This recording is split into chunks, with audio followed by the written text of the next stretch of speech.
Hello. Hello, everybody. All apparently 2 people. Welcome. Welcome to the stream. I am a little bit late because I had to make dinner. So I have that in front of me, which I'll be eating while I'm here. Got some French onion soup. But this is not a cooking show, as much as it could be. It could very well be a cooking show. You could watch me learn and fail at cooking, and that would be a fun time for probably a lot of people. This is, in fact, the Battle for Wesnoth stream. That's what we're playing today, chat. I definitely remembered that. Definitely I have the right game up and running, and I don't have XCOM open. So, we'll just how's chat going while I quick switch that around and continue to eat my soup that is piping hot.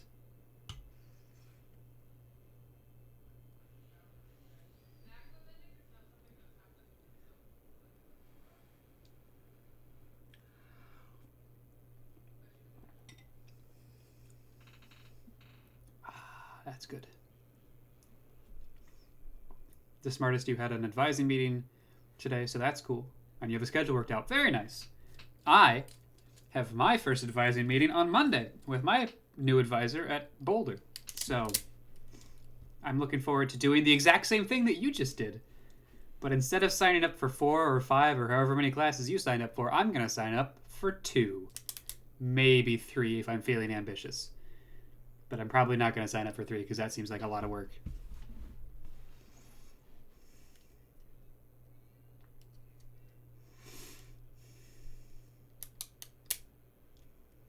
Yee, fun.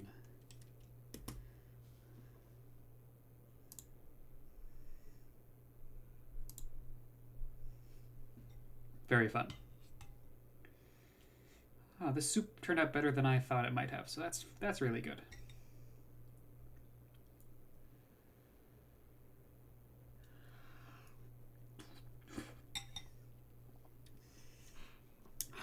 Definitely burning my mouth though. All right. The important people are here.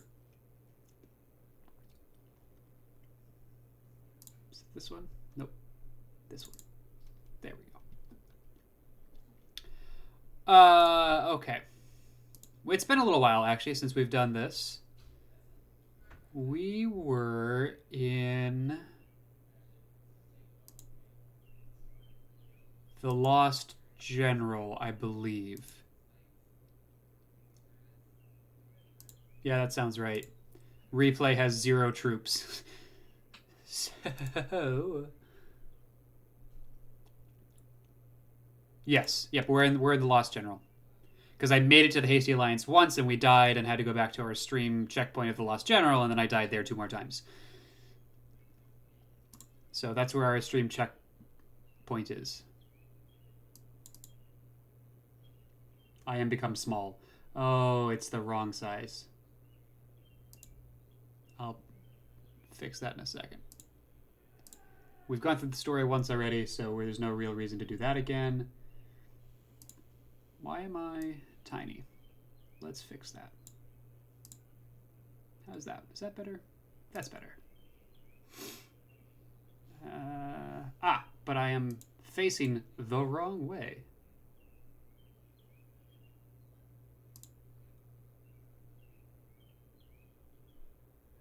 Oh, there's got to be an easy way to do this. In fact, I know there is because I've looked at this before. Aha! There it is. Now I'm looking onto screen. Look at that. All right. I'm not going to go through the story. We've done this 4 or 5 times now. So we don't need to do that. The good news... I should give you music. The good news is we know this map at this point. So,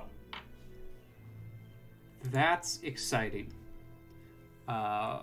We'll explore it anyway, but basically it's a big old circle right up through here, comes back down around here, meets up in a little lower area somewhere around here, maybe a little bit over here, and then another loopy back up here. Then this chamber, this cavern, tunnel's the word I'm searching for, extends down past a little loopy bit to a central point here, where to the north are some dwarvish allies, and to the south in a little encampment are some enemy trolls. Also, if we follow this passage down this way and down over here, there's an event that triggers when we move a unit that reveals undead enemies over here. If we don't trigger that event, then on the other side of that of their encampment, the wall falls down and they spew out into a little river and then come up and kill us on turn 20. So in the past, we had been working with triggering that event early and just dealing with the undead right off the bat, and then going to deal with the orcs, and that was working mostly well. The idea being that we can hold them off. It's very narrow, so choke points are very important on this map, because at most you can get to points where at most you can be attacked by only 2 units, right? So if we pop in 3 of our units on these 3 hexes, there can only be 2 attackers that can hit them, and now we've got a numbers advantage. And if we pop just a healer behind them that we sort of swap in and out as we need to, we can start to really chew through their units. And we have 54 turns, so that's actually a legitimate strategy here, and that's been pseudo working. I say pseudo because we obviously haven't won yet. But I think we're going to do the exact same thing and expect different results this time.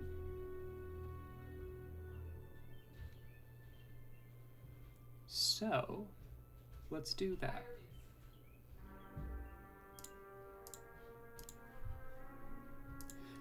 We're also, I don't think we're going to be able to recruit any dwarves in this mission. It's going to all pretty much be recalls because we just don't have time to spend training up new troops.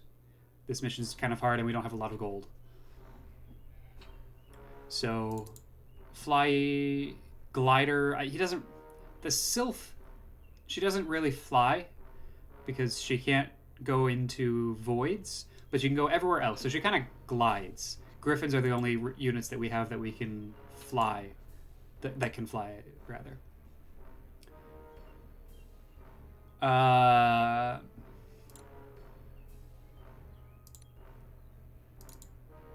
Great Mage. The only person we're going to recall that is lower level is this Outlaw, because he's going to level up very soon. So we'll grab him. That gives us a level 3, both with melee attack and ranged attack. And otherwise we're going Mage of Light. And we're going Shide, so we have 2 healers. And that's all we can afford. So we're missing sort of tanky units, but because of the ability for us to choke point things, that's actually mostly okay.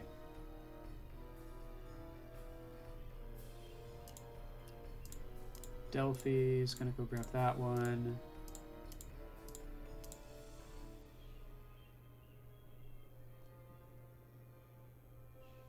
Something about this is different than the last time we did it, and I don't know what it is. We're gonna want to have eyes on the whole map. There's no fog of war. There's only shrouds, so we do want to reveal everything so we can see what our opponents are doing. So that's what the Outlaw's gonna go do.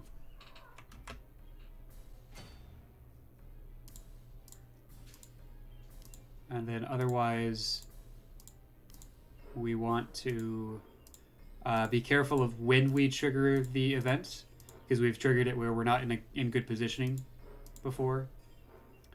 And that's been, like, we recovered pretty quickly from it, but we just want to avoid that if we can.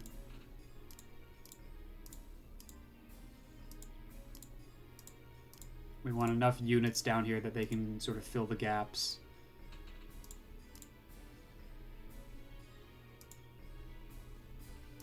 And these first several turns are just us moving. Hey, we heard a Dwarvish Thunderer.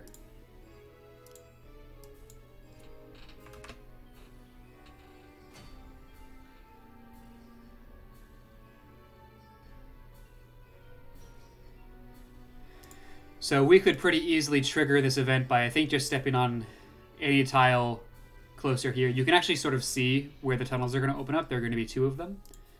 But we're not quite ready. We're almost ready. We don't quite have good positioning available to us. So we're going to wait just one more turn to trigger that. Friend or foe, they need our help. Wonderful. We can't really help out right now.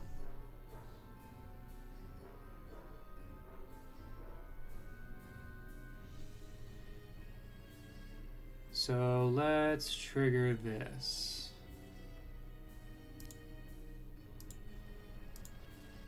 Rocks are moving. What?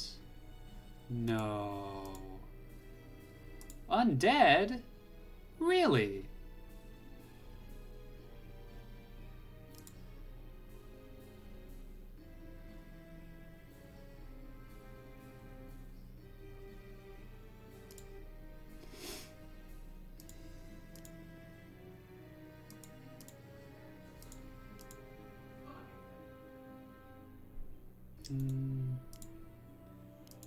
We're gonna actually do this because I'm gonna try and use our sylph to get a couple of houses down there that are gonna be really useful for us. The rubble is the trigger. Yeah, I think you're right. What is important, and at least what I have found to be important. Oh no, they're already here.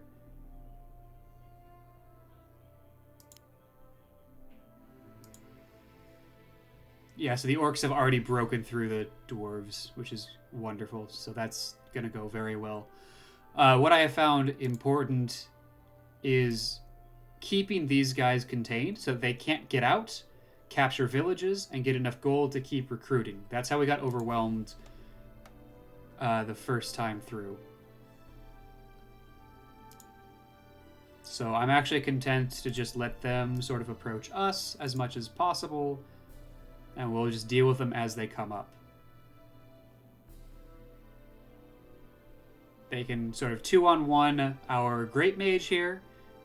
That's okay. He's got 73 hit points, and we can sub him out pretty quickly for Delphador if we need to.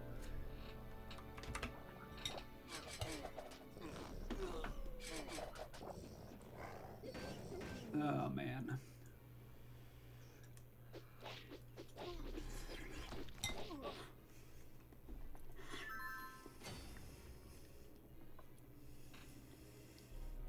Yeah, see, the dwarves are really not strong, and they get overwhelmed pretty immediately at this difficulty. And then we're fighting battles on 2 fronts immediately, which is why potentially going for the orcs first, because then we have until turn 20 before these guys come out of their little hidey hole.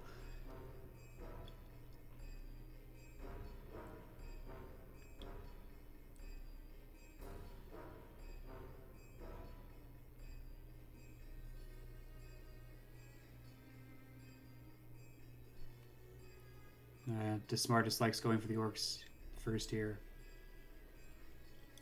What happened when we did that was we had really good economy because we sent one person down here to grab. There are 4 houses down here and an ally if we go on this village.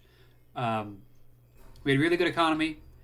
We realized that we had good economy too late and sent Conrad back here. He got to recruit maybe 1 more unit, I think, 1 or 2. And then this event triggered. The undead swarmed up these tunnels and got to kind of cut them off from both sides. And we had a hard time getting Conrad out of there.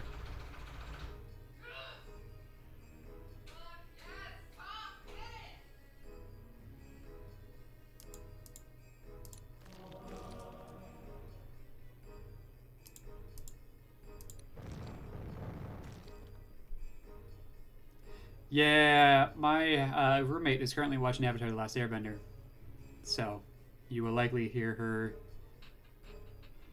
passionately enjoying that franchise. I think this is the third time she's watched it, to my knowledge.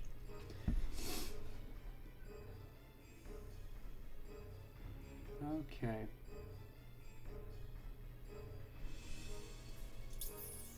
Looking good.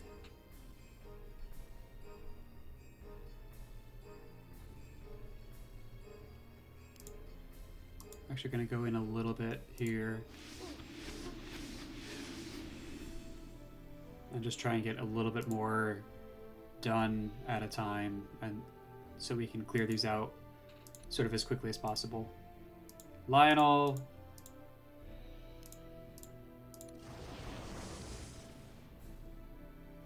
Delphador can take a hit from a Revenant before we need to move him back out of the way.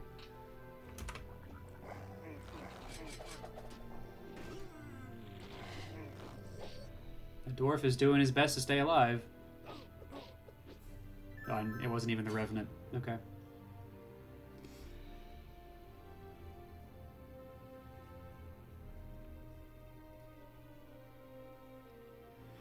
Oh, he doesn't have any ranged attacks. I want to just go for him. It's going to make our lives a little bit easier if there's just fewer of them.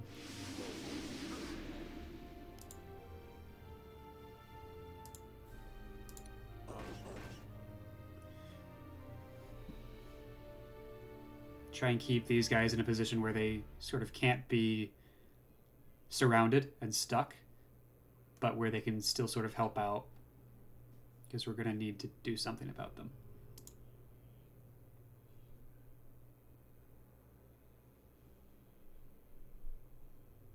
Yes, I'm aware that there are different light levels in the cave, so this is all slightly better for my lawful units and slightly worse for chaotic units. And then obviously the Mage of Light gives better light. It's hard. It's kind of hard to see because I can't just select a tile and then see it. But if I select him, then you can see it's underground, but it's better underground. Sort of lighted underground, which is weird.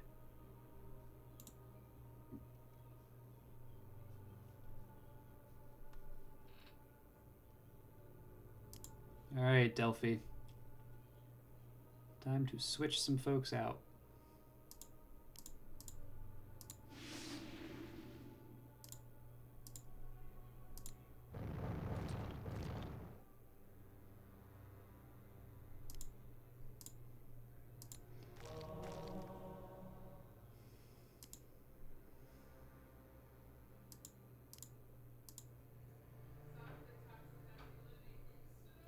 The rock lobbers are just annoying because there's no good attack to attack them back with. So Conrad's going to attack because he's relatively close to leveling up.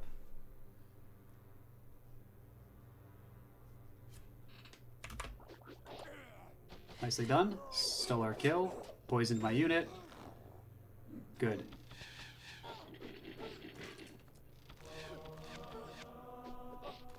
Bold. This is already not going well.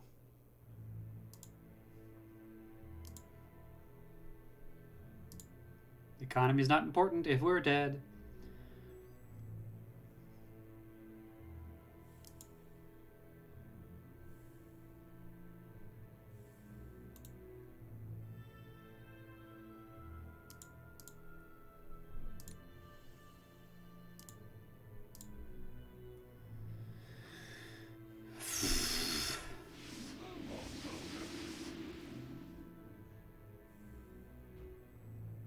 Maybe the better play would be to slow here and just make sure that we take less damage. Yeah. Then we get that. We need to bump you out.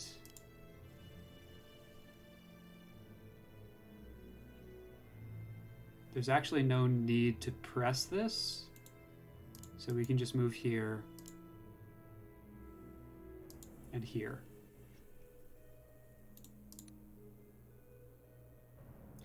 Although I like this. Ah! Gotta hit your 70s. Gotta hit your 70s.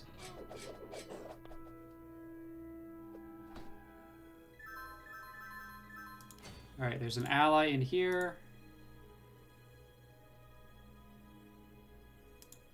And then we want to just keep going for it. Keeping these guys under control. Pop out for a second.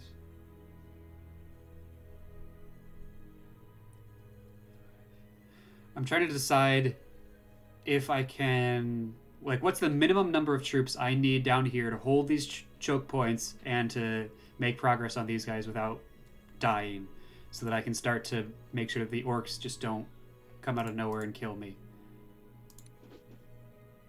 And I think that minimum number is 5. So Conrad's going to go and try and help this outlaw. And we're not going to be able to economy here. We're going to have to take the Sylph up as well.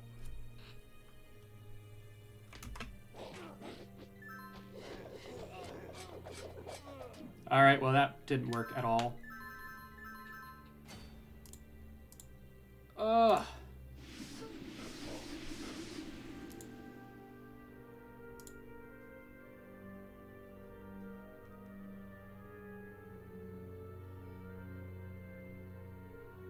See, this is just tough because we didn't make it out of the last scenario with a lot of gold. Whatever that last scenario was, I don't remember. And so that has really hindered us in terms of what we can do. I'm gonna have some more soup.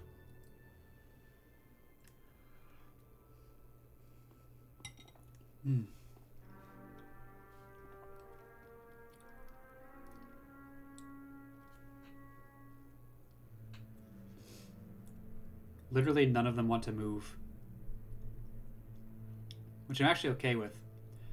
If they just want to sit there because there's nothing for them to do, that gives me the opportunity to deal with the trolls a little bit. I don't need to be...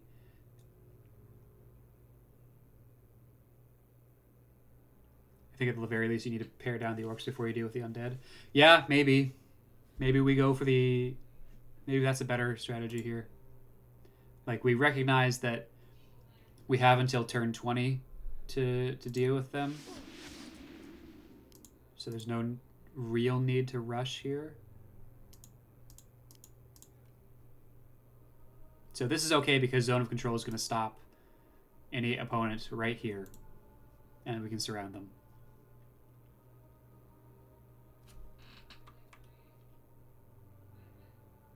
Otherwise the dwarves just get steamrolled or the orcs get experience. Yep. Very true. And we see that that's exactly what happened.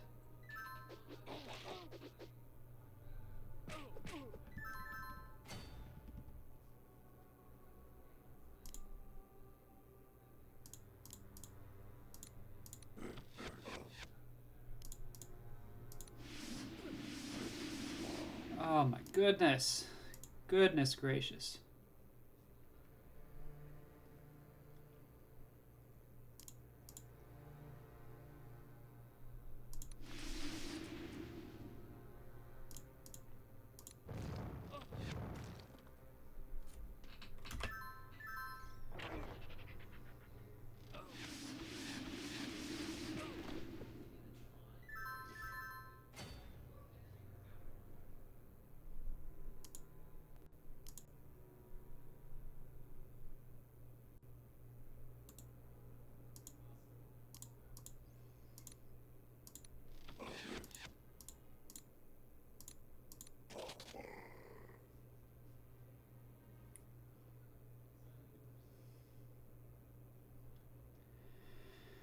Let's see, he needs 18 experience to level up, so he's not quite going to do it. So I should probably swap him out for someone else. Let's bring Delphador in there.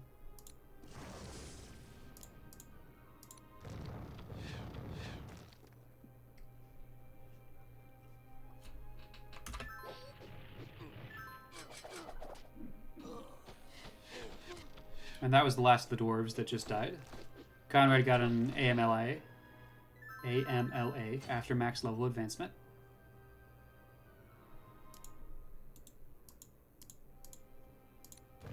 I've gotten so used to XCOM that I mixed up my left and right clicks because they are different for the different games.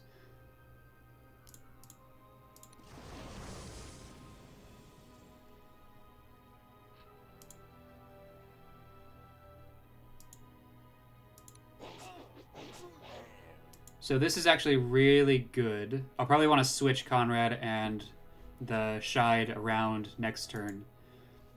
But this is really good because we have the terrain bonuses and they won't.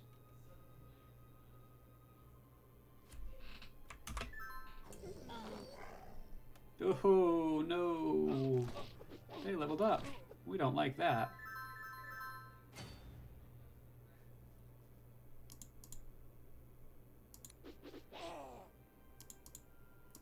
Let me slow you down a little bit. Alright, you need some more healing. You need several turns of healing, so we might as well actually go do this.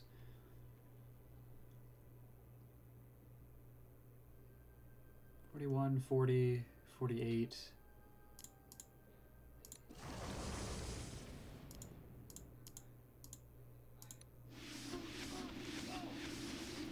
That was not good. That's quite not good.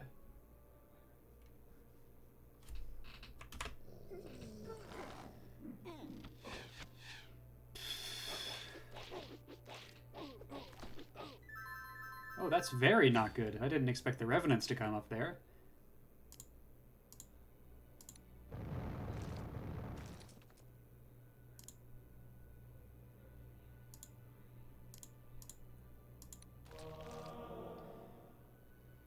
We can mostly recover from that. 15, 7-3. 19, still 7-3.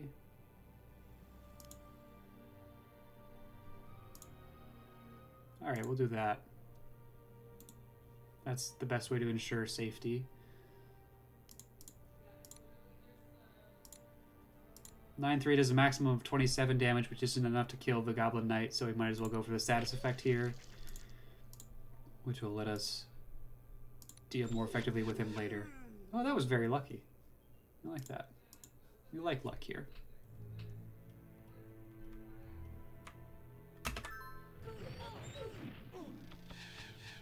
It's interesting that they are separating their attacks between my two units and not focusing on one.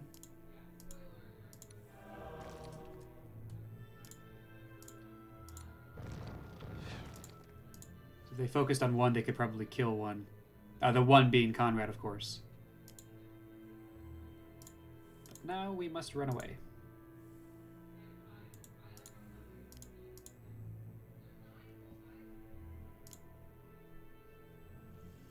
That's going to take too long.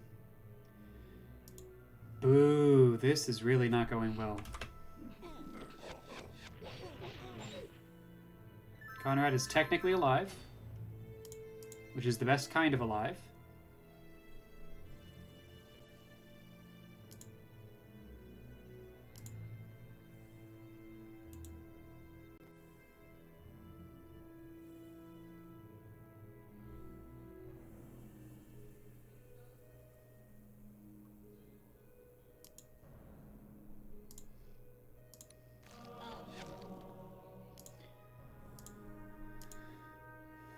Alright, if we think this is worth salvaging, we might lose our Shide here. Otherwise, like, if we think this is worth salvaging, we do this. Actually, if we think this is worth salvaging, we do that. Give one attacker the ability to get stuck. Even this might not work. If the first attacker comes in and kills the Shide, then the second attacker can come in and kill Conrad. But this gives us the best chance of continuing on with this playthrough. Otherwise, we might just reset. Yeah, alright, there it is. That worked. So now, everything opens up, and this is where the undead would be able to just stream out and start collecting villages, and recruiting and recruiting and recruiting and just overwhelming us. Which is what we wanted to not happen. Delphador did the thing, he gave us some advice. After max level advancement for a full heal, which is exactly what we're going to do here.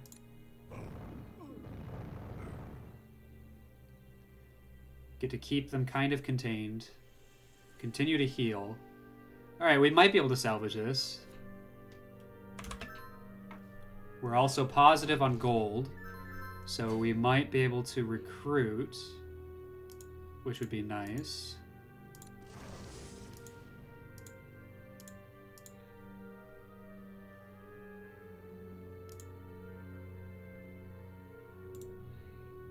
I mean, I might as well just leave them there. We've got 23 turns. If they didn't attack that turn, they're probably not going to attack this turn. And they didn't move either. I could use the time to heal. Yeah, we're going to leave it alone. Alright, now they attacked. They attacked with fists.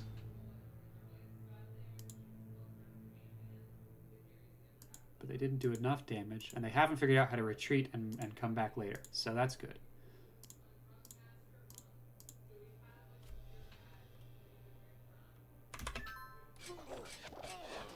Poison Conrad, that seems legit.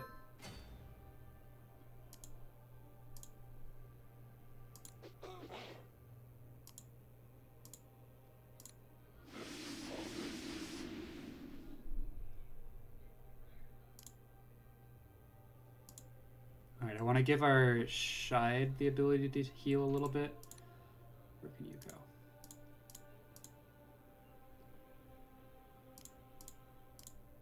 So we won't do much more than this. Again, this lets us choke point it down to one attacker, which is nice. Except for, like, yeah, he got through, so there's two, but still.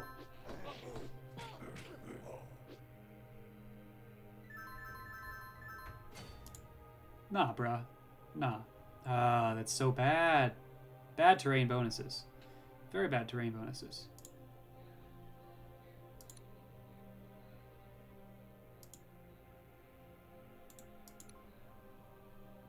Alright, Conrad will chase him down.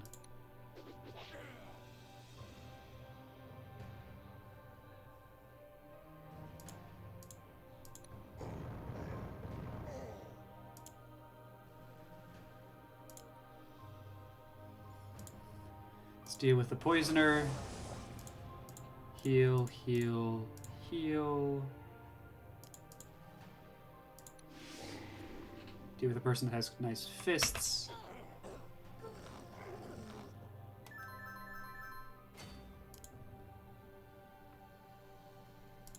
See, now we have economy again.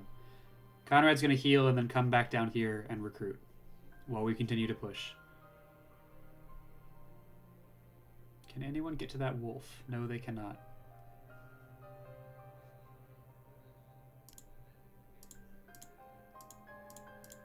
Which means, unfortunately, that we don't really have a chance at trying. And we need our healers to stick together so that they can heal each other.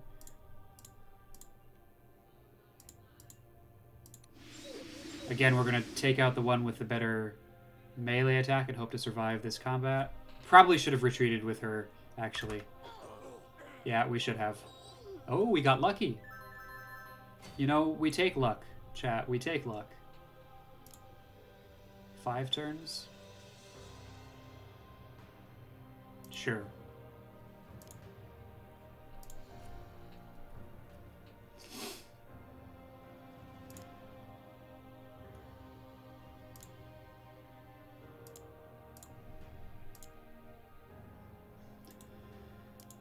Okay, so this allows us to control who he can attack. It's just Callan's. Callan's has a really good sword. And then we can hit back with one of our mages. Oh, now he's going to try and choke point us. Interesting. So, let's get in here. Significant damage done. Not enough to kill. That's okay. Heal there. And just start to move up.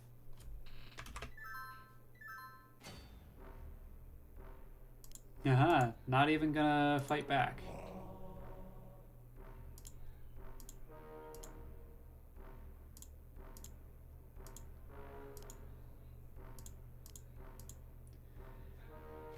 Alright.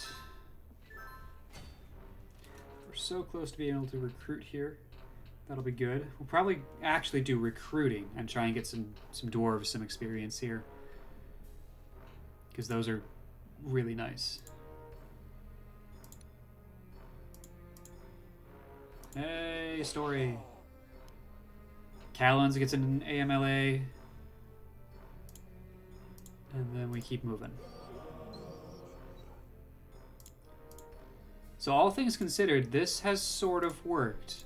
We lost one unit, and things were dicey there for a while. But we have managed to get in here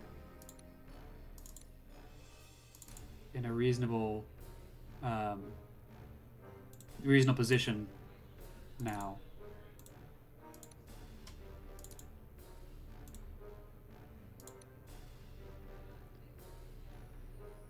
Let's do a Griffin Rider and another fighter.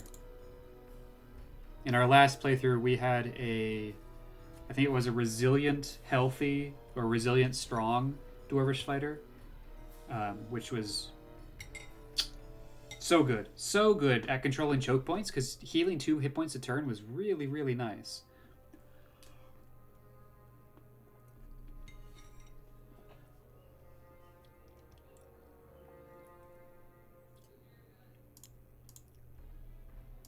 Alright, let's go deal with this guy.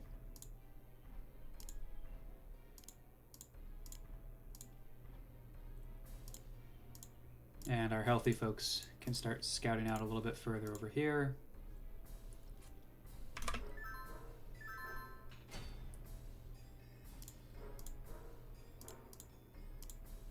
Oh, and dwarves don't have that movement penalty. That might have actually been a big deal, a bigger deal than I remember it. Because we moved quicker when we recruited dwarves. I would be curious to try this scenario with only dwarves, you know?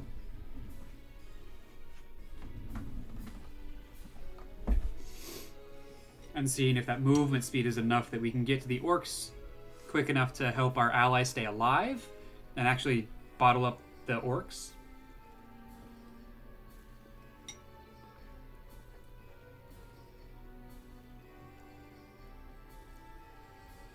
As it stands, I'm going to let this pillager die to my dwarves instead of my upper levels.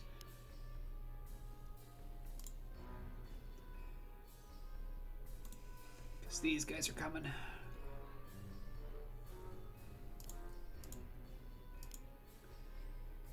This is another one of those where it kind of seems like this is where you should be.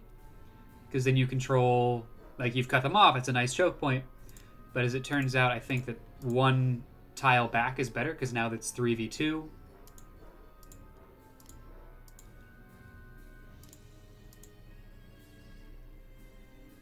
And we actually have the best terrain bonus. It's not a good one, but it's the best. Puts us up to 50%. Whereas they're at, with them, also 50% because they're assassins, they have better defensive bonuses just in general.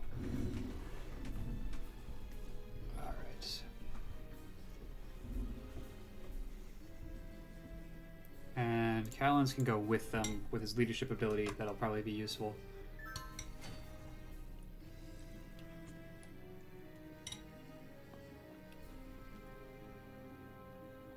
And see, they don't want to come, which is fine. I'm happy to wait. Actually, I meant to go to the house.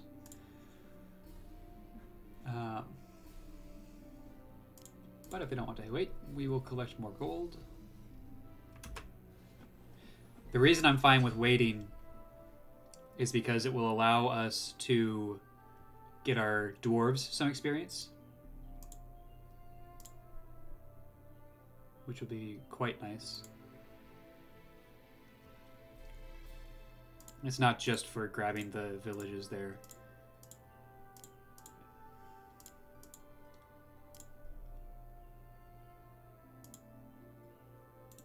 That was one space too far. That's still one space too far. Go there. Yeah. There we go. Oh, I forgot to move Conrad. Whoops.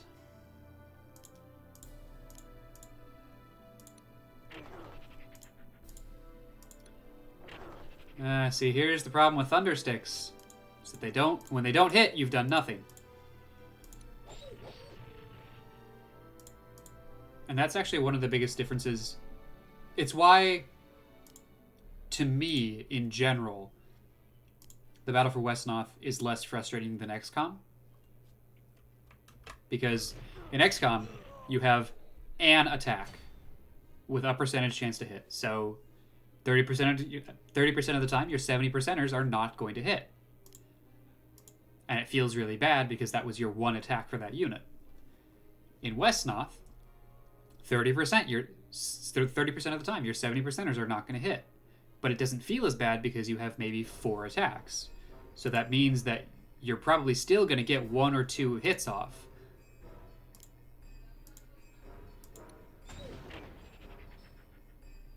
Alright, who do I want the experience to go to? Strong, resilient, intelligent, resilient. You already have 4 experience. Let's go with you.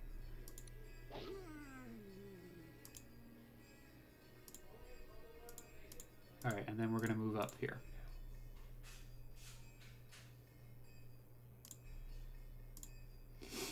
Here, we're still just hanging out. They don't want to do anything. We don't want to do anything. Happy to let nothing happen. We don't necessarily need to give the Griffin experience because it's only going to cost us 20 gold to recall him anyway. So he's going to be cheaper in the next round regardless. Still happy to wait. We still have another 20 turns. And we're slowly taking out all of his gold supply so he can't recruit anymore.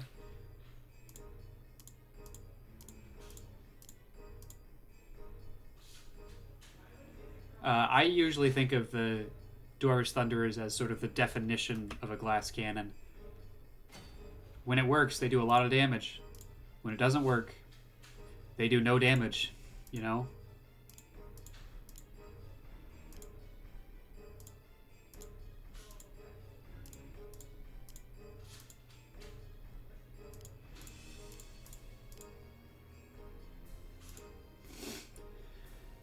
And dwarves are also neutral. They are not lawful. They are not chaotic.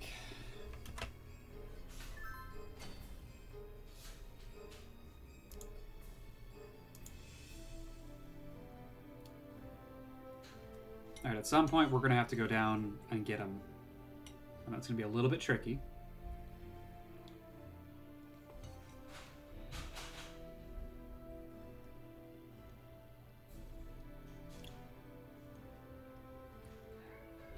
Especially with these rock lobbers where melee attack, ranged attack, the best attack is one that comes from a defensible position, something that we have a 70% or more defense on.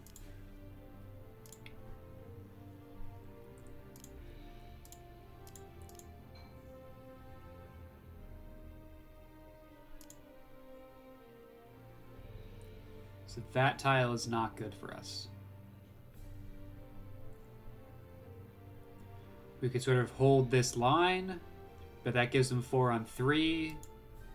And it's too late because I clicked. And you can't undo if you reveal something new. So I guess we're going for it.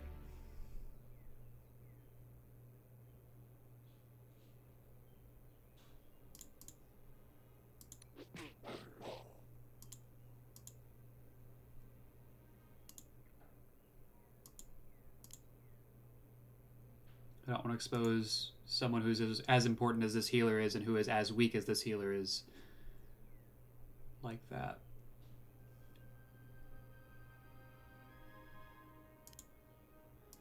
On the other hand, this great mage has 76 experience. He can handle himself.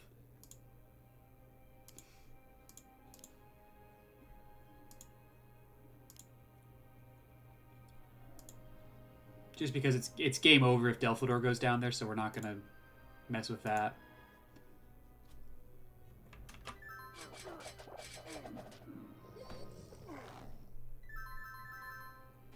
Alright.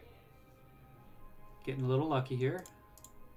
Let's go and see if we can deal with this assassin. Nice.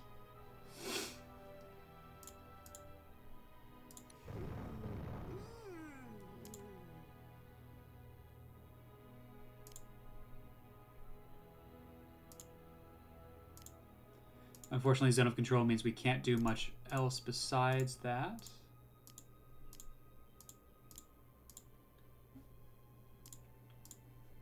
But we should be doing pretty all right now.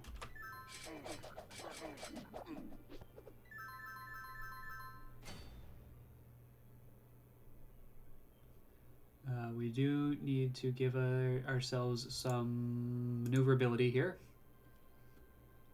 So we can bring some people back, bring some new people in, shift some people around.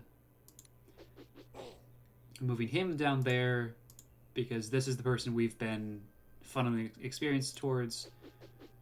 So I want to keep him as our funnel.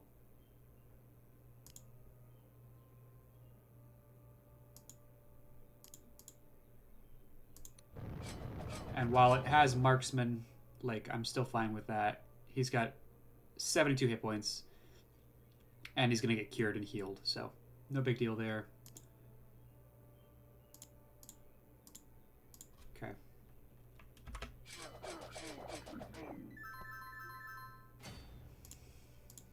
This point we need to bring someone else down in here. The thing is, I don't necessarily want to kill him right off the bat. You know?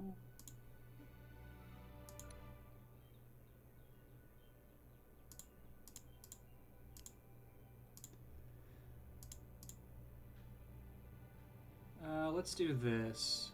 So Conrad's going to use leadership a little bit here, which will help do extra damage. Oh, that was so close to being enough damage for one hit to kill. Next time. Next time. In the meantime, though, we still need some more maneuverability to move Conrad back out of there, so we can get a healer back in there. And you need to be healed. Okay. What do you mean you don't think you've seen AI behave like this before?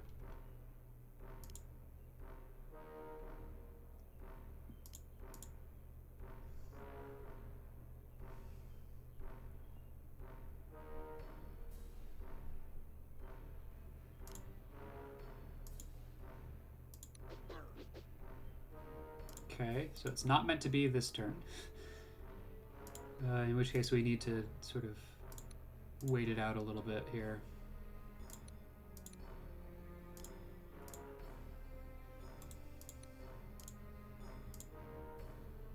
And grab some healing for some folks.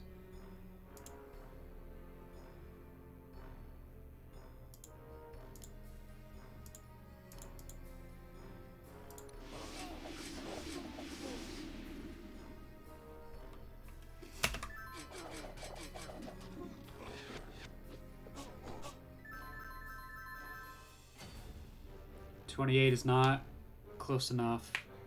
In your previous experience, the AI would always attack your position regardless of whether it was a bad play or not. Oh, and so while we were up here, they just were not coming for us. Yeah, that is a little strange. I'm not sure.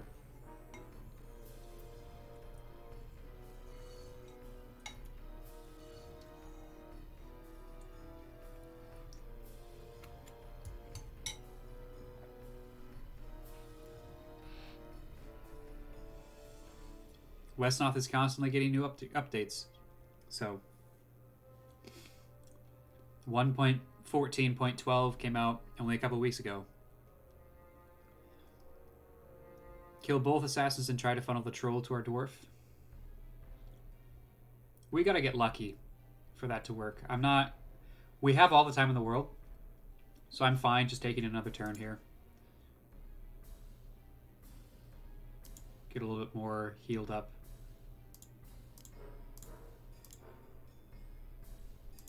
We can certainly take some kills like that.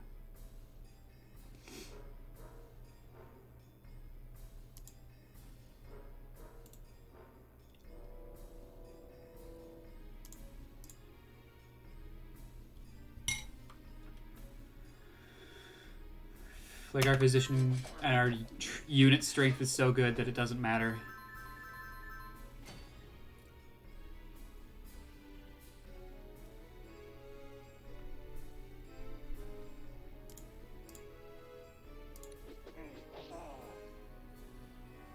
And honestly, this way we are getting a second one close to leveling up. 17. 17 is better. The question is going to be, do I think that's good enough? Depending on how far down we can hit him. That's not going to be good enough. Okay, so we're going to have to wait one more turn. Try and do a little bit better with Conrad. I think, unless... Yeah, no, we're going to have to do a little bit better with Conrad on the bow and arrow. But that's fine.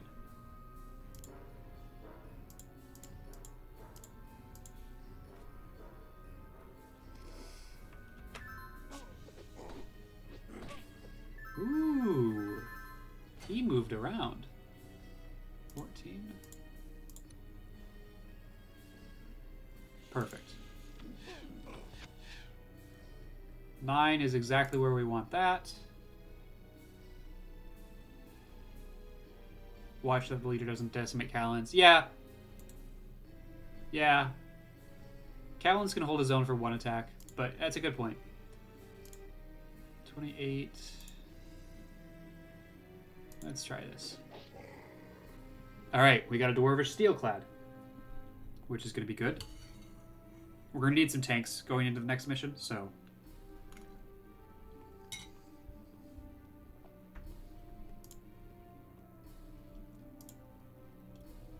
12 by 3, sure.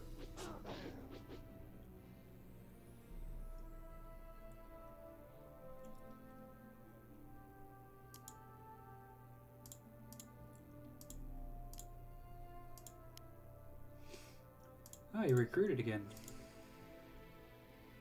Interesting.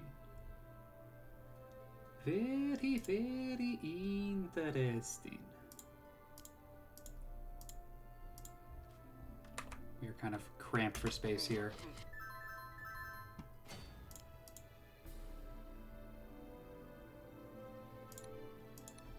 That's not good enough for me.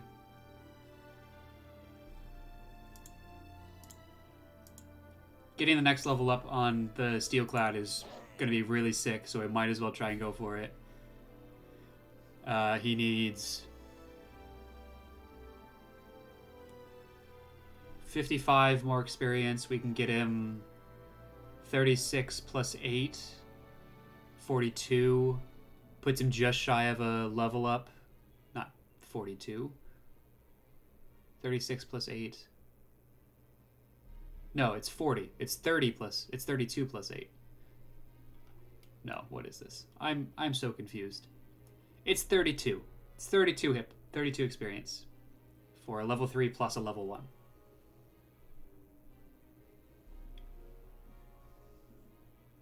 Yeah, so we can get him 32 hip experience. Plus maybe 1 or 2 for being in combat. 50. Puts him close to a level up, but not quite there. That's fine.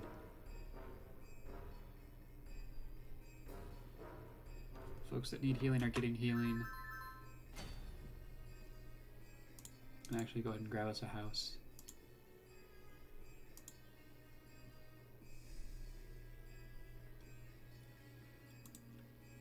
What I was surprised to see was the... Actually, no, they do have reasonable resistances. Okay, I misremembered. For some reason, I thought that they didn't have good resistances.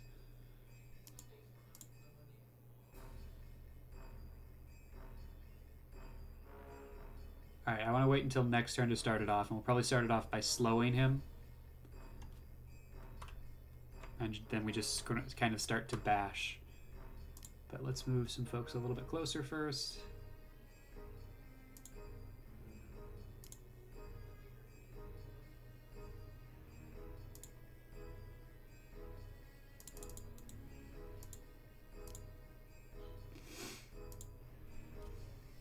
So movements are easier. Yeah, alright, so let's slow him down. negate any sort of regeneration he's got, and then we just go hammer to hammer.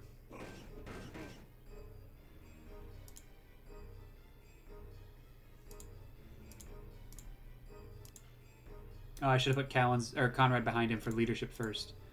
Oh well. Not a big deal. We're going to mostly try and control the head honcho for this turn and grab experience by killing his subordinates. Like that. And then just keep him slowed.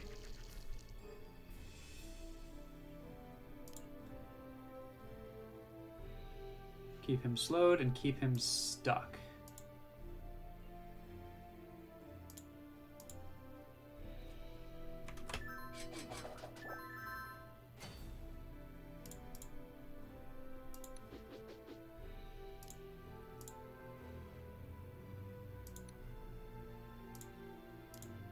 Actually, killing this assassin is going to be a little bit tricky, and I do have to watch our turns here, because we are getting kind of close to that. Oh, it actually wasn't as tricky as I thought it might be.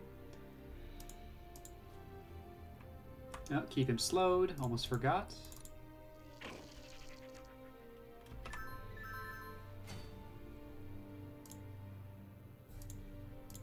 Alright, time to just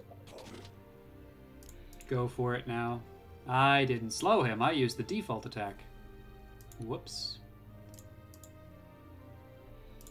2, 8x3. I want the one that is least likely to kill him. You're stuck there, which might actually be bow. Yeah. And now we do this. Funnel that experience, and we move on to the next one. Yes, chat is, now that I'm looking at chat is yelling at me about the exact things that I forgot. Thank you. Thank you, chat. Time for some more soup.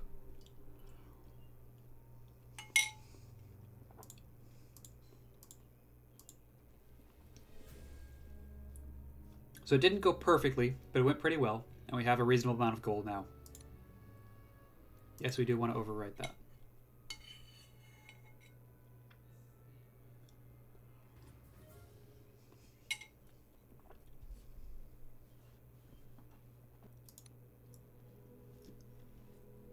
I'll leave the text on the screen long enough for you to read it, but we went through the story the first time we made it through here, so I'm not going to bother.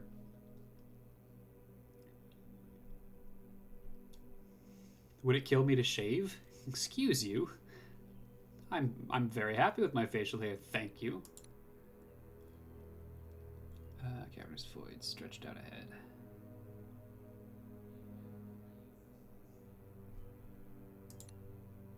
Newly awoken evil. The return of Lysair. She wants to fight us. We're like, you idiot, we don't want to fight. We're surrounded, and then she's like, no, I want to fight. And then we're surrounded, and then she's like, well, I guess we're not going to fight. I guess we're going to be allies instead. Yeah. So, in this case, it's really important to spend our first turn getting either units we don't care about and we're fine with dying, or really good tanks that can take a lot of hits. We're also going to move our units that are not super experienced with fighting in the tunnels, and we need them to live down here. And they're just going to take care of this Goblin Knight. So for the first turn, Highwayman.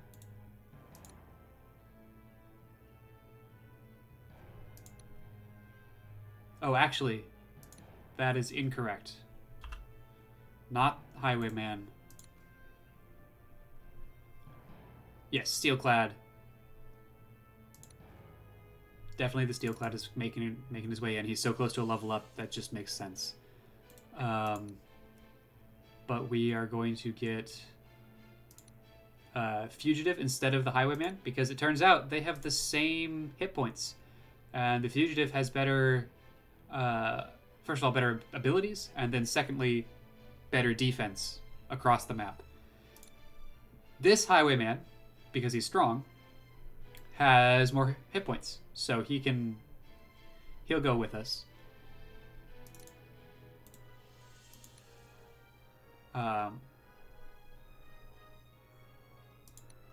Last time we got the Paladin, but then they're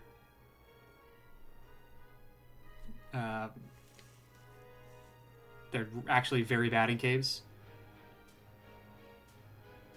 Yes, the other one has less hit points because of no. Strong, +1 hit HP. It says it right there in the tooltip. Yeah, it says it right there in the tooltip. I don't know since when, bud, but it says it right there in the tooltip.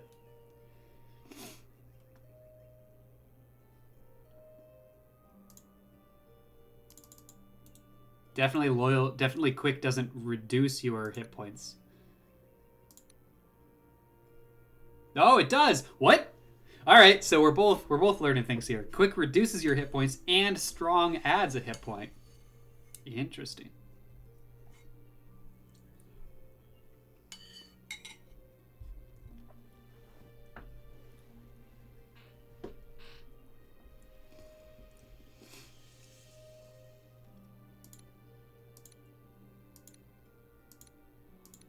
And then the other wacky thing, well, Resilient adds more hit points than Strong adds. So we'll get this Fugitive, but not the other one. And then the Champion actually has a metric shit ton of hit points. No resistances, no good resistances, but he can stay alive, which is all that we really need for this first turn. It's just folks that can stay alive. Well, yeah, didn't stay alive well, did he?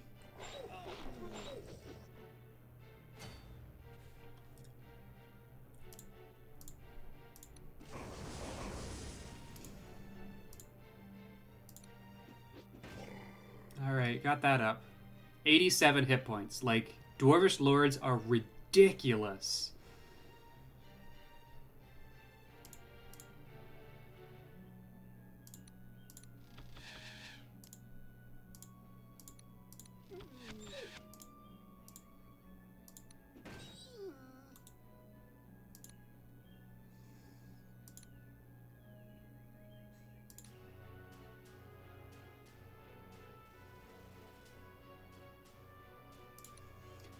And now we grab a healer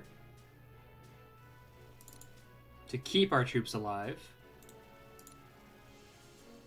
And I'm actually going to get that fighter that was close to leveling up. Or not close, but will eventually level up. It's a unit that I don't necessarily care if he dies or not. Oh, Lissar, please don't expose yourself like that. If you die, I reset. And I don't particularly want to reset. It's taken me a while to get to this point.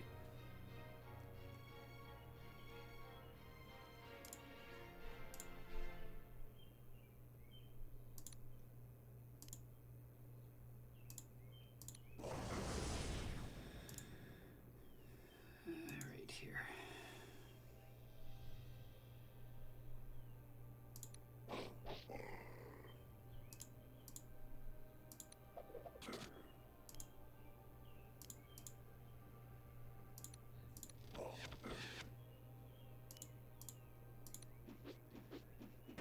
Jeez, having some trouble. Let's get some vision here. And check any of those other level 1 dwarves that we want to start moving up in the world. This fighter, for instance.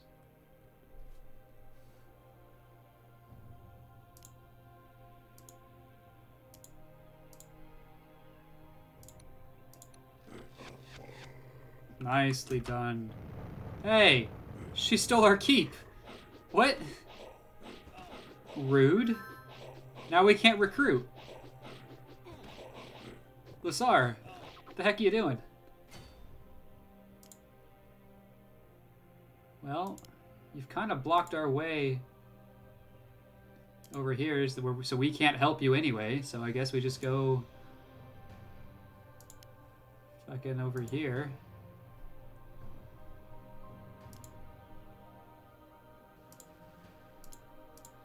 All of this terrain is terrible if you're not a dwarf, and we can't recruit any more dwarves because we don't have our keep. Very rude.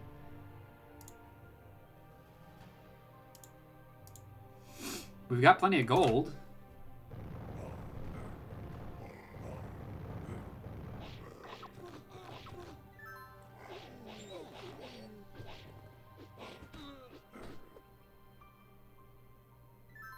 That is a level 3. I'm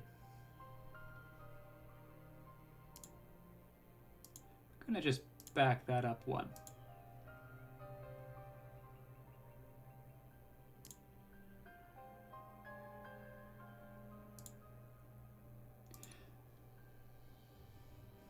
That's really interesting. The griffin that can fly is really bad on cave tile, which kind of makes sense because cave implies ceiling. But on chasm, there's room for them to maneuver. And so they can start to actually spread their wings and they're much more effective.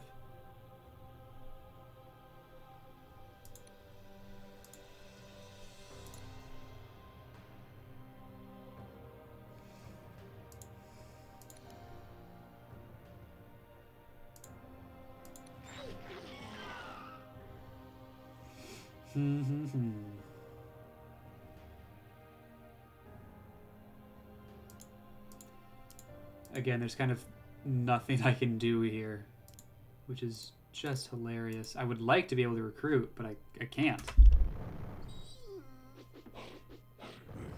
Alright, now I'll be able to.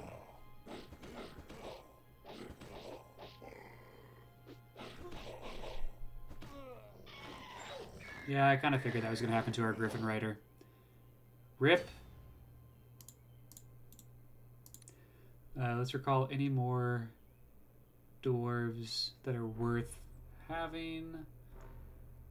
This Thunderer has some experience. I think that was it. Yeah. So now we go ahead and start recruiting again. Let's get another set of fighters here.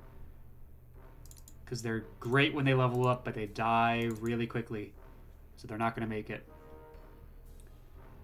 This is going to be rough. They've done to us what we were trying to do to them, which is we can only get one unit in, and we can only get them right there.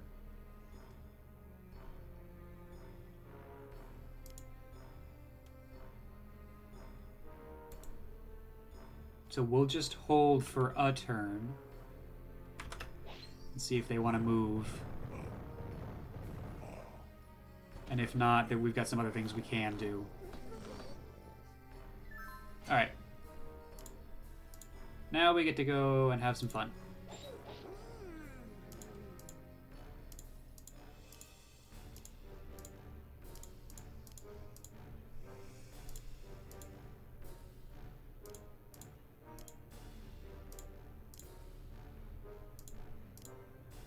I suppose we should get another healer here while we're here. Now we can sort of start to get our DPSers, our real glass cannons.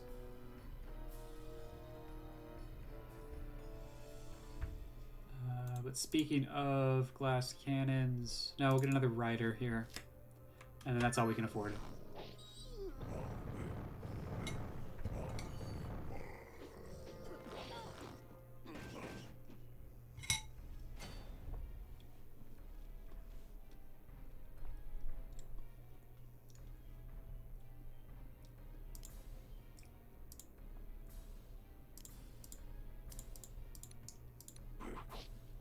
Gonna try and circle around him a little bit. Elves are really bad in caves. Like, the champion was great because he's just a massive hit points, but he cannot move anywhere at any reasonable pace. Oh, nice. I can actually get there.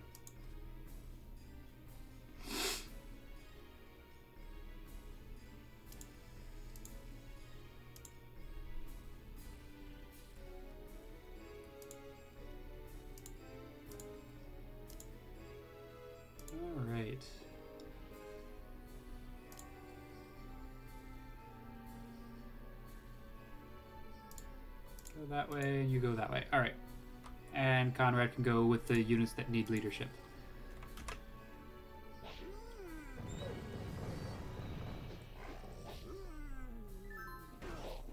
Oh, rude. He saw us coming. Well, now he has to die. And it doesn't matter who the experience goes to.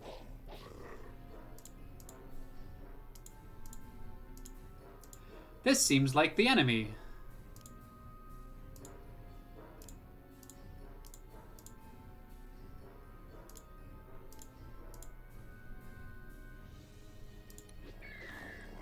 Oh, you got a hit there.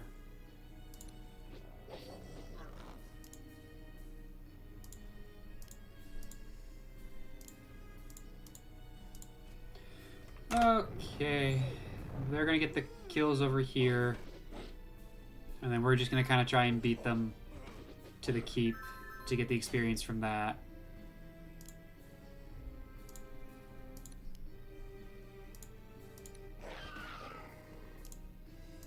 Actually, we managed to get that kill. That's nice.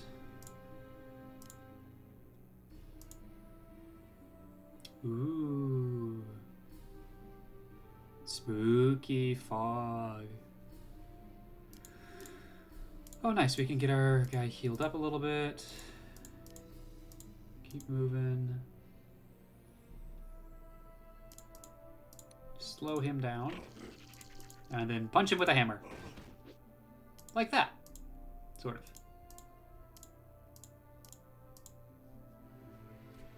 Alright, alright, alright. Doing good, doing good. Ah! My thunderers cannot afford to be hit by your hammer.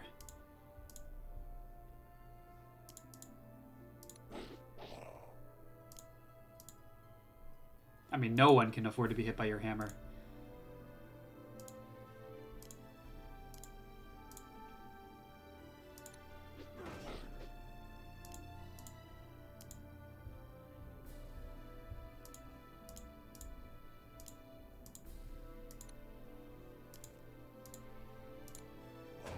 There we go.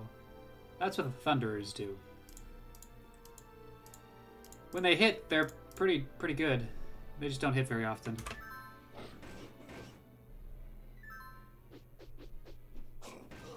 Yep. Saw that coming.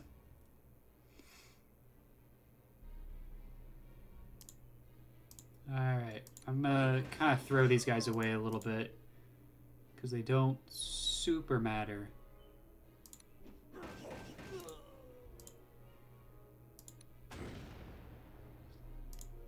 Oh, that really sucks. Someone else is gonna get... No, someone else is not gonna get that kill. Oh, no! Someone else is gonna get that kill. That turned out terribly in terms of getting us leveled up units. You have to start over again on recruiting dwarves. But at least we made it past this mission this time. Should I leave him alive? Should I just kill him? Let's just kill him. I don't want to deal with it. Yes, we agreed to help each other get out of these pits alive, did we not? Let us continue to pool our resources. I pledge to you my gold. Thank you. Come on, men. Let us find the scepter. No real discussion of why Lysar should pledge her gold to us and not the other way around, but we're the player character, so, you know, we get to take lead now. Across the chasm, the air almost crackled with magical energy. It also became steadily warmer. The floor was smooth and glassy in places, and a faint glow provided a small reprieve from the thick blackness. Volcanic fumes drifted up from cracks in the floor. Distant rumbles and earthquakes made it difficult to keep steady footing. The very earth had come alive, heaving, struggling to be relieved of its centuries-old burden. Here we go. The scepter must be getting close now. Where shall we go? We cannot explore this much area by ourselves, especially if we are beset by the denizens of these caves. we must ask our dwarven allies to help search the caves with us. Yes, I feel it is near here. We must search for it carefully. An earthquake! We'll be trapped! No, not an earthquake, but I feel it too. Something is aware of us. Aware? Who? Delphador, what does he mean? The scepter, the earth, the molten lava, the fire, the air around us, everything. It calls out to the air. I can barely hold it back in my mind. It was forged here, not far north of where we now stand. The sheer power of it. Where? Where is it? North. More than that, and I cannot tell. Conrad has promised, here is my purse, full of gold. We receive 300 pieces of gold. I think if I were to concentrate a bit, I could tell you where it is. If Delphador rests, he can concentrate on the location of the Scepter of Fire. So this is very interesting from a story perspective. The victory condition is capturing the Scepter of Fire with either Conrad or Lissar. And we get different dialogue depending on which one we get. Because, of course, they both think they are the heir to the throne. And so giving one the scepter gives their claim much more credence. In the end, it doesn't matter. It all ends up going one way, irregardless of which person we choose to get the scepter. But it does provide a little bit of narrative difference depending on who we want to do it.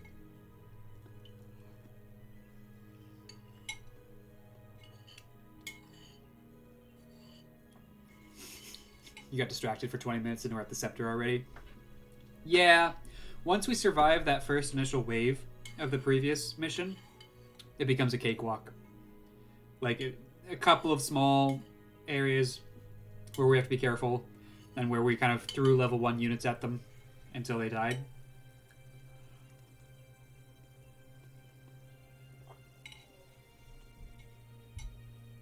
But now we're here. Also, take note of the size of this map.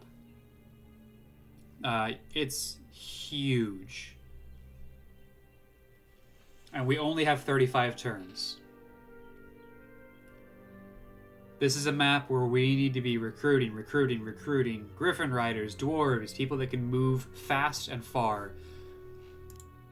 There's enough not cave terrain that we'll also probably get a horseman or two to really try and see what we can see.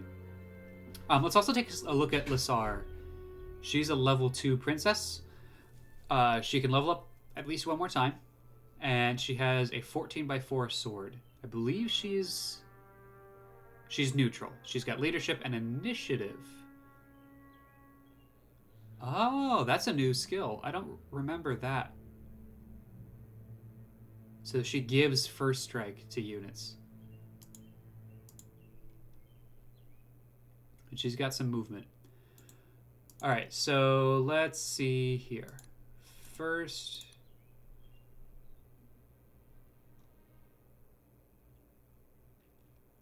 let's get the paladin. Someone that can just move quickly.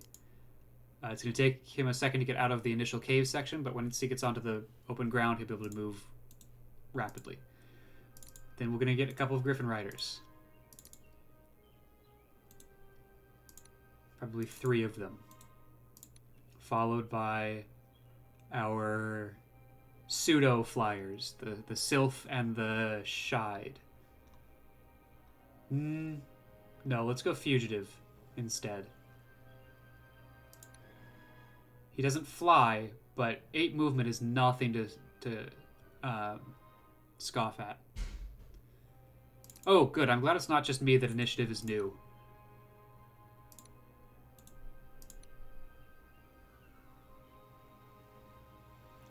We will get the Sylph, though.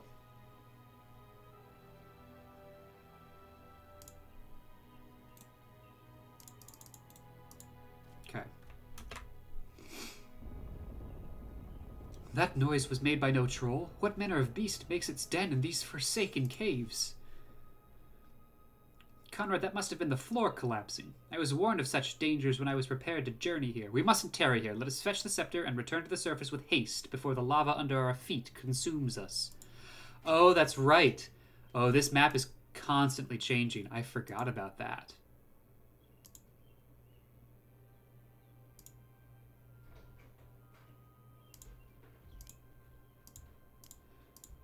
Alright, these are scouts.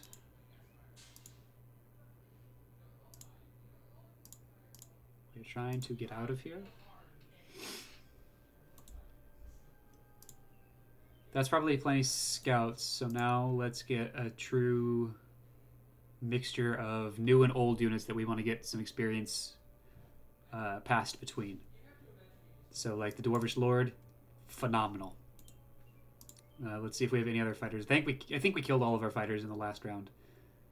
It sure looks like it. Do we have any dwarves at all? No, we do not. All right, so let's recruit a bunch of dwarves. Fighters, fighters, fighters, and then 2 thunderers.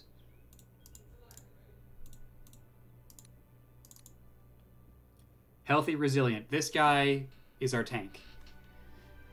+1 HP, +1 HP per level, heals 2 hit points per turn, gets +4 HP, and then +4 HP per level. So he's going to get... He starts off with +5 HP, and he's going to gain an additional 2 hit points per level, respective of other units. And then he's also going to heal 2 hit points every turn. Strong and resilient. Resilient and intelligent. Strong and healthy. Also going to gain additional hit points. Resilient and strong. Yeah. Looking good. So every time we see that shudder and we hear that rumble, that means that we have lost an area of the map to lava. And that actually happens, and it gets... Movement gets complicated. I don't think it ever drops out from underneath a unit. So if wherever you're standing you are safe, I think that's true. But I don't know for sure.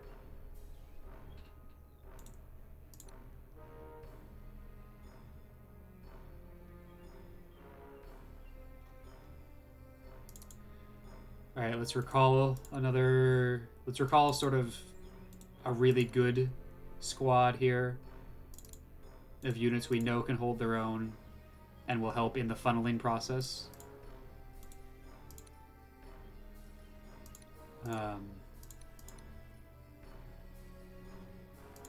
Silver Mage.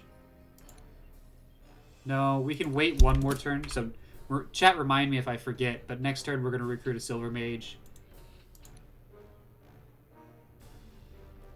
For now, we're going to get that other Avenger.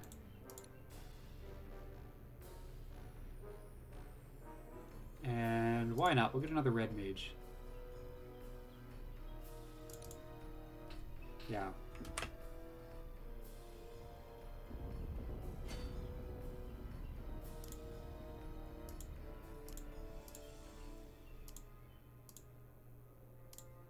Enemy sighted. We have a Gabo. A small level 0 Gabo. As a reminder for chat, level 0s are worth 4 experience for killing and 0 for attacking. And we have a Grunt. So that's at least 2 different enemies, purple and green. We saw as turn flags went by that there was also orange. We haven't seen them yet.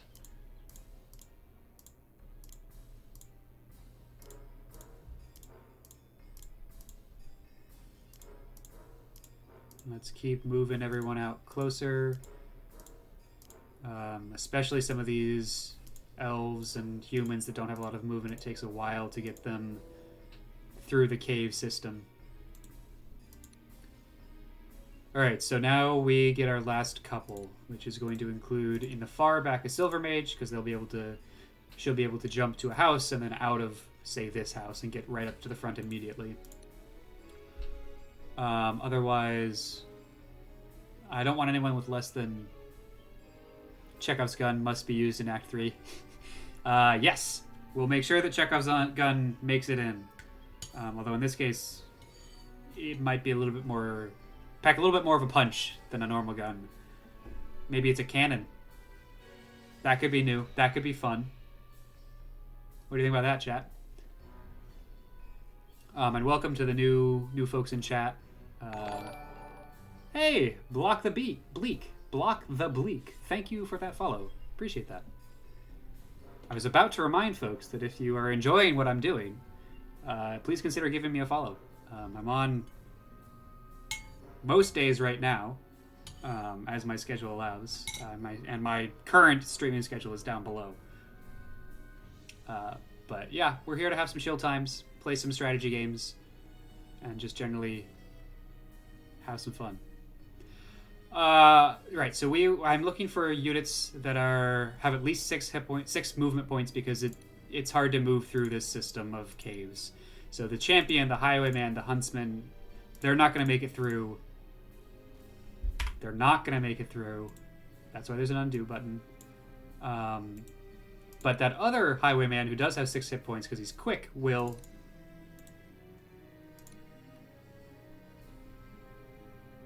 No worries, Dismartus. The druid unfortunately won't, because that would be nice. And then these guys, it's not worth it at this point in the game. We're going to want to continue to build up our dwarf forces, so we'll probably recruit maybe 2 more Thunderers and 2 more Griffin Riders. And then that's all we've got gold for, so Conrad's going to start moving out as well.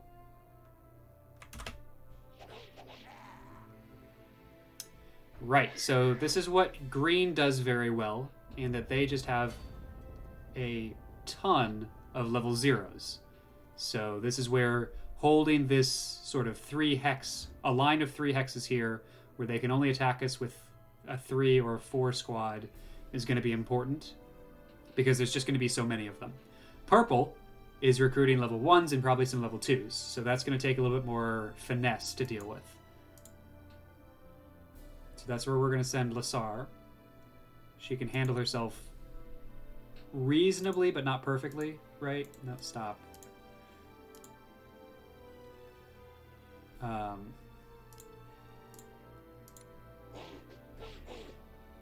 But good enough for here to start things off. Gonna make sure no dwarf that needs experience can get the kill here. And then we're gonna give it to the Griffin Rider here. I'm gonna go in the... No, we've got much better defense here, so we'll stay here.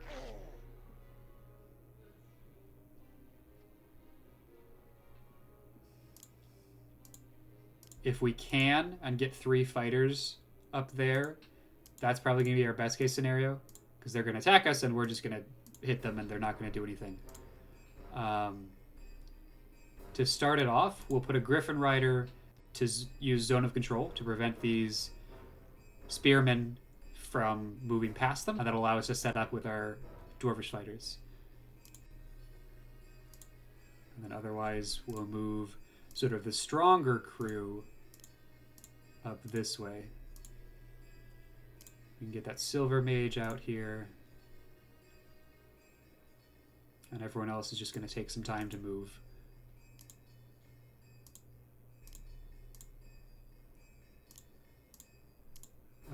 Eventually, we got that... The game told us that if we let Delphador rest, he will start to hone in on where exactly the Scepter of Fire is. What that just means is we need a turn where Delphador does nothing. He doesn't move, he doesn't attack. Luckily, we haven't had many options of path to go until now, so I wasn't really concerned about that.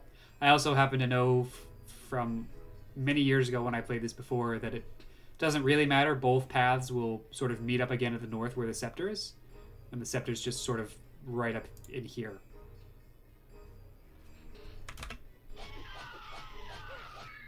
Ah, yikes. Ow. Okay. Zone of Control did not work. And well, right, we've lost some Griffin Riders here. More of the chamber dies to lava.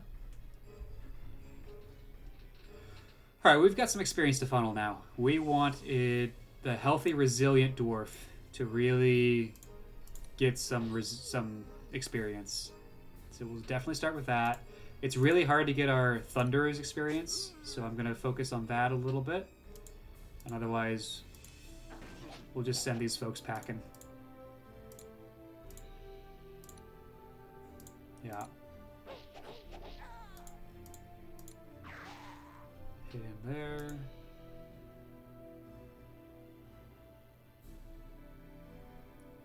We do want to make sure that they have access to at least one healer in both paths, which is going to mean that each path gets one healer, because I only have two.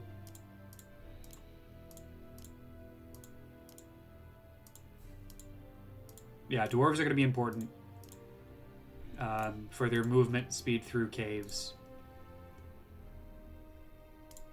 Again, Lasar can sort of start this off a little bit. And unfortunately, we're put in a position now where we need to finish it.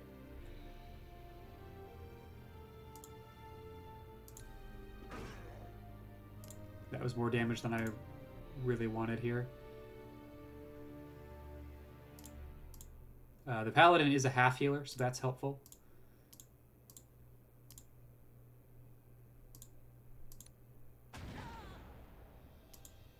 Good kill. And that's it.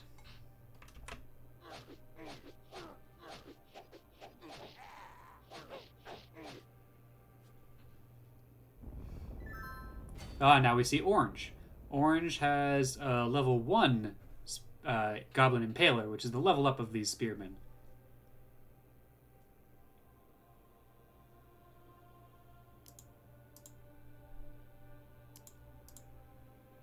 Alright, so clearly there's a castle here, and there's some sort of path over there. Let's check out the castle. Yeah, so he is enemy. We want to make sure that he's a level 3, so he's rather dangerous, so we want to make sure that he can't actually get to anyone. I don't care if the wolf can at this point. But between the 3 of these, we should be able to take out the Orcish Warlord in one turn. Maybe even be able to give that experience to Lasar and level her up. We'll just have to wait and see on that. But let's see where this little tunnel leads us.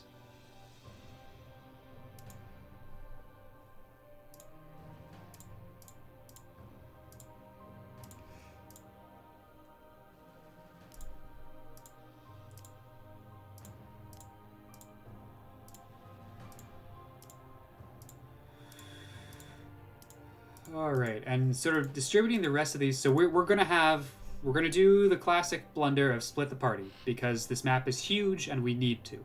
And so deciding which units go with which half is going to be a little bit of a subtlety that I'm probably not going to get exactly right, because right now obviously I'm leaning towards less experienced folks because we've got a bunch of level 0s and it's an easier fight. That might not end up being the correct choice. All right, we're going to move you back.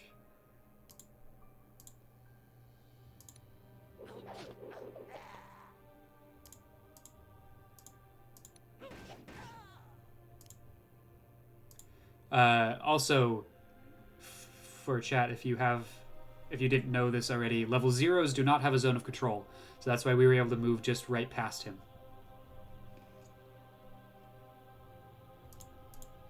Do that.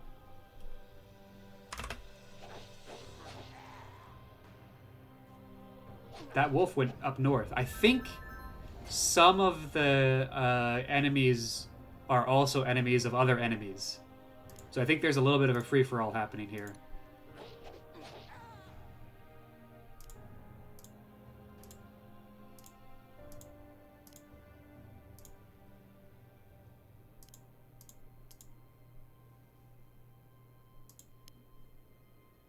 Alright, and there's a keep there. The boss is a level 1. Or the leader. So that's not terrible.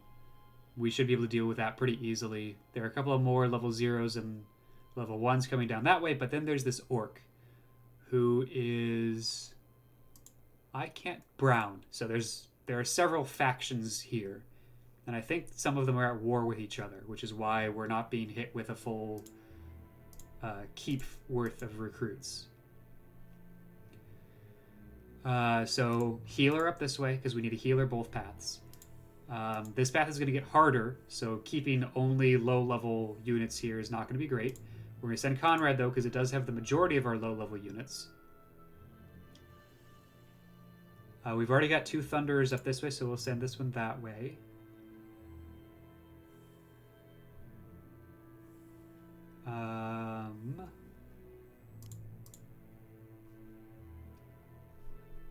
Yeah, so this just meets right back up. I'm going to send this Griffin Rider up north so he can go off to the left and scout out ahead that way, while this Griffin Rider goes up straight north, and this Griffin Rider can go up north and to the east here and just see what's going on. Because it looks like there are a lot of these small passageways that connect larger caverns. I think I'm going to send both Avengers down this path. We've got a red and silver mage here, so I don't feel like we're necessarily lacking magic. I do think this group is a little bit stronger, but it also seems easier to maneuver. So I'll send the Great Mage up that way, and maybe Callan's down this way, and the Highwayman up north. Now let's see how well we can deal with him right off the bat. We're going to slow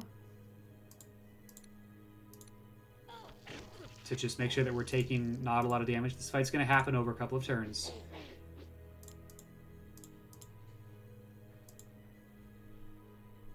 That's not great. 42 is okay, though. And again, this fight's happening over a couple of turns. So we should be... because of the slow, the Greatsword's not super intimidating, and the 6x3 Fangs, we should be okay either way.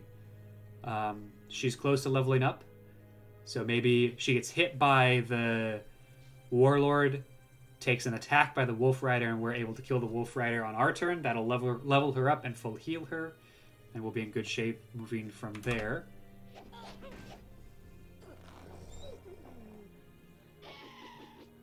It's a little annoying that she only got hit from one attack, because it means that killing the Wolf Rider doesn't heal her.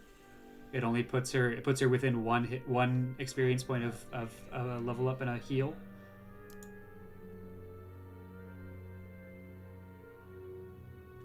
And also, to keep this fight going, I would like for her to slow the Warlord again, but I think that's going to be a bad idea. So let's think about this. He's at 50. Let's see how much damage we can do with our Dwarvish Lord. It's a decent amount of damage.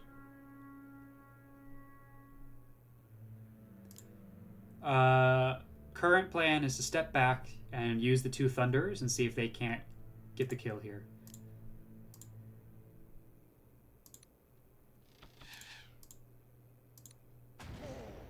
Nice. Nicely done.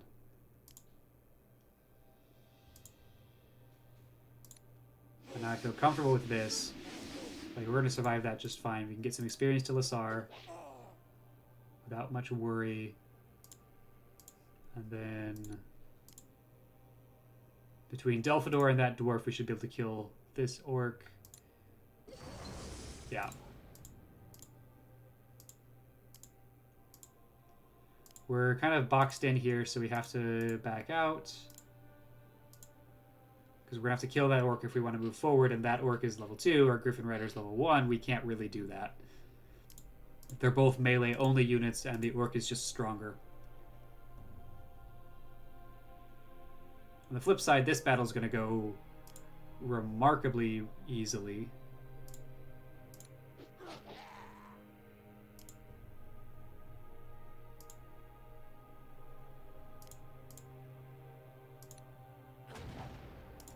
Thunder got a little bit of experience in for that, because that is a level 1. So that's 8 experience for leveling up, and 1 for engaging.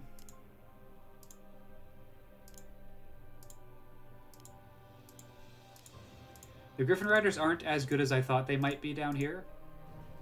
The terrain is just not great for them. Caves are about the only thing that they are bad in, which, you know, makes sense from a thematic standpoint because they're boxed in.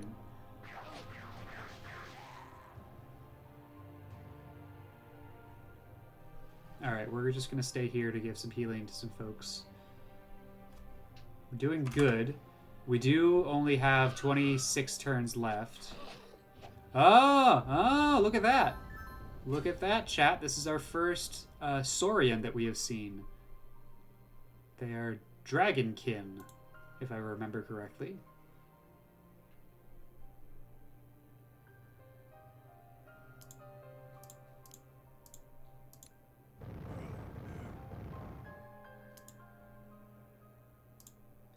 Let's get some healing to some folks that need it.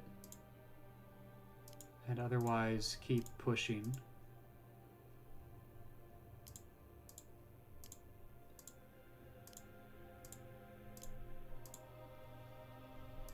Because we need to keep making progress here.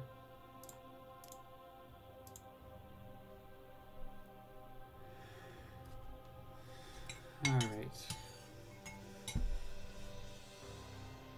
Soup break.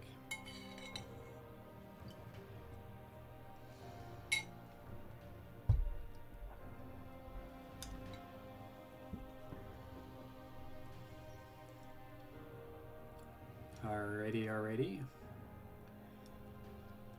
Sorin Skirmisher. How do we want to deal with that? Looks like their melee is better than their ranged, so maybe work on them with our Thunderers if we can.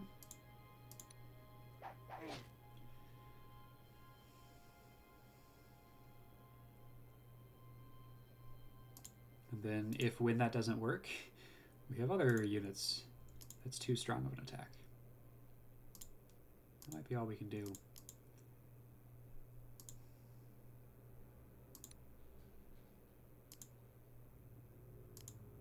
Maybe this will work without killing him. Yeah. Let's see what we can do over here. Oh, do you have leadership? You do have leadership. Wow. Very impressive. Time to die. Wow, he didn't die.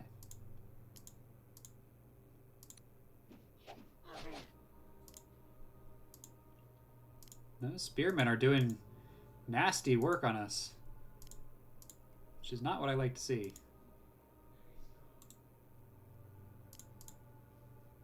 This is why we bring healers with us.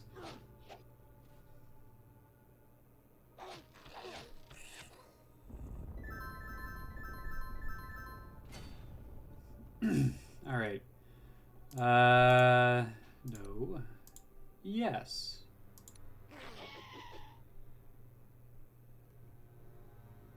And otherwise, Griffin Rider, but everyone else is going to go sort of straight north. As much as possible here. Right, we've got an ogre.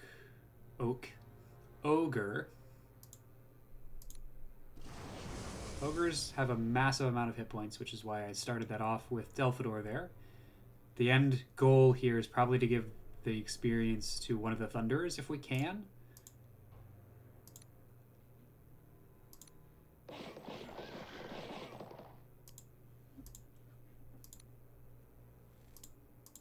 So we're just going to go for that. Yeah, there we go. And now we have a Dwarvish Thunder Guard. Their Thunder Stick is still a one-hit wonder, but it's much more damage now. I think it's double. No, not quite double. It's 10 more damage. And their melee attack has gotten significantly better. They've added one additional attack, and they've added a damage to that. So that's really nice. It means that they can actually survive some fights where, you know, their melee is important. Alright, we're going to back up with these guys. Now over here, we've had some rudeness.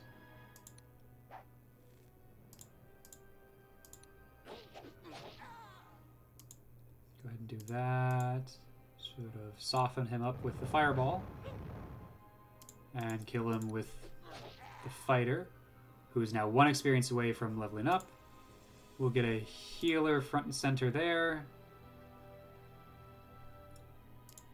And start to deal some damage here. With the intent to finish him off again with the Thunderer. Didn't quite work out that way, so we'll go exploring instead. We've got another leader to kill here. It's a lot of orcs to kill.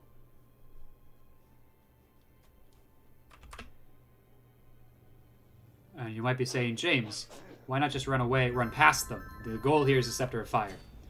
The problem is if we do that, then we have multiple enemies who are recruiting and coming in and washing up behind us. And it's pretty likely that their movement in these caves is going to be better than ours. So we don't want to have 6 different enemies coming up from behind us. That would be a bad time, TM.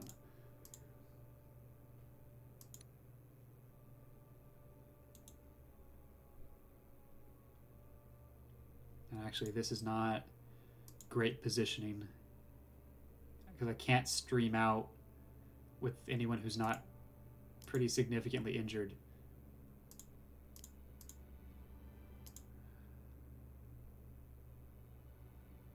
Okay. I think I've messed a couple of things up from a movement standpoint there.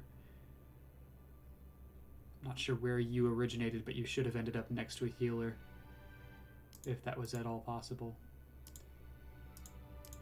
But we keep moving.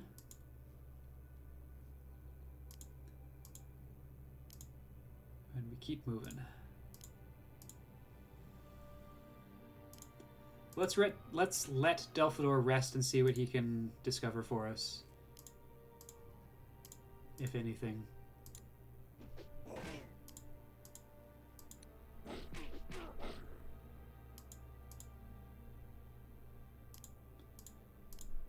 I said that and then I almost immediately moved him, because I'm good at this game. Move the Thunderer there. That might be good enough to get us out.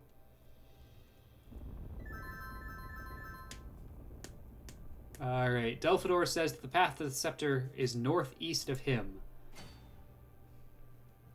So he wants us to go this way. We're probably not going to go this way.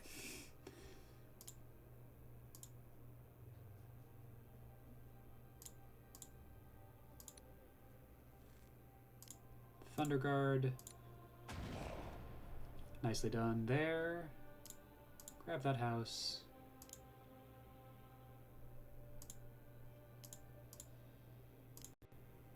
And we just keep moving on up.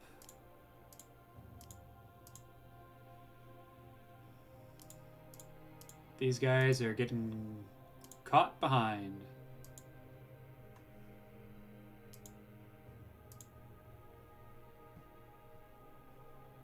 But we get to make our way through into here now, which is good. I'm going to put the healer in a position where you can heal multiple units. And then take advantage of that.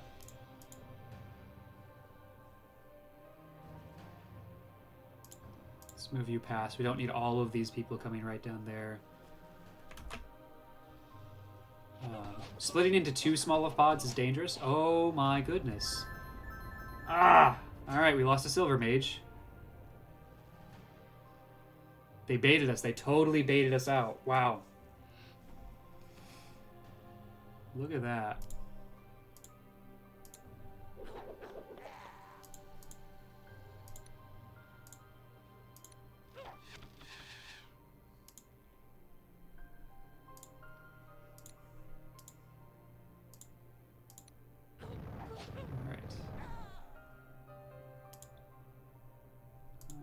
Get out anyway.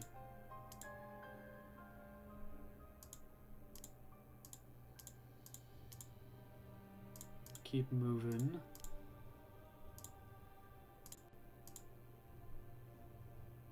We have yet to see any lava have opened up holes in the floor. But I promise you, chat, it is coming.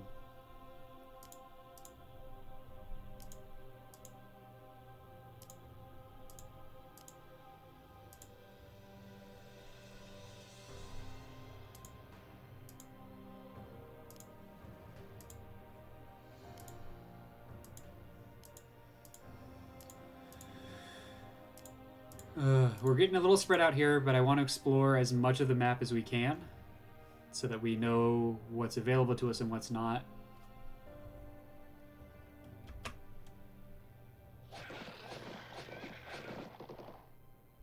More Saurians.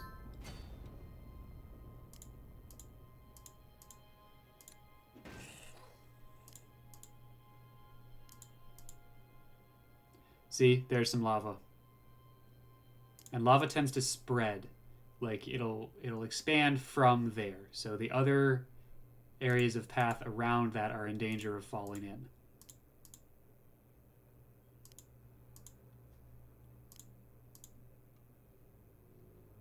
Which is why it's important to know sort of where we're going before we get there, because the only people that matter are Lassar and Conrad in terms of getting the Scepter of Fire. Delphador said northeast. He was positioned right around here. That means it's either this path or this path.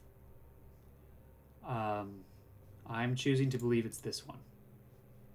I don't actually know in this case. Alright, we've got some problem children coming our way. We also need to deal with him.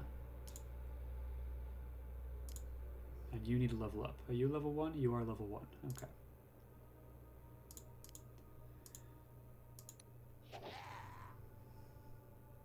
There's a level up for you. And there's a kill for you. And now we start working on you.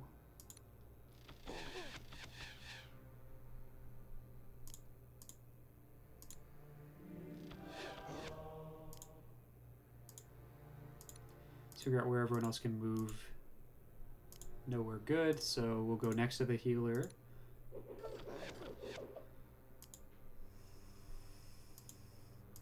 Put the Thunderer next to the healer.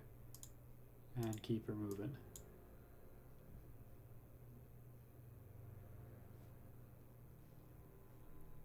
Alright. Yep. Oh, we got lucky. Wow. That's bad news bears. And that's bad news bears. So we got lava opening up down there. And that is expanded to the point that we may not be able to make it across here. Yeah, that's significantly blocked off. Which might be why Delphador was like, the path's not this way, it's this way.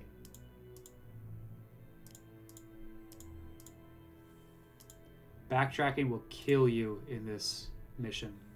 We're already about halfway done with the timer.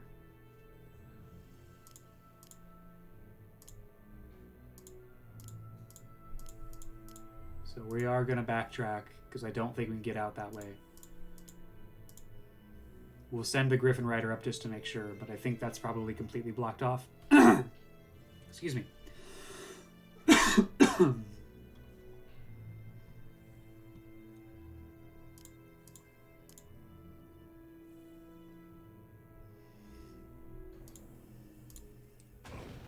Nice. All right. Still trying to funnel experience here. Honestly, the Steelclad would be great to level up again. Where's the one that we really wanted to level up? Ah, you. So we need to get you some experience. In the meantime, I think I might try to give this to the red mage. 26. Needs to hit 3 times. Probably good enough. But for grins, we'll hit him a couple of times with some other people.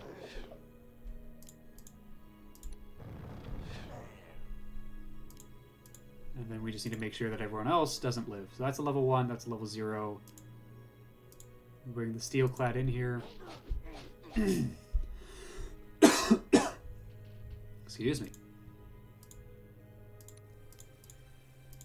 Avenger. Can start that off.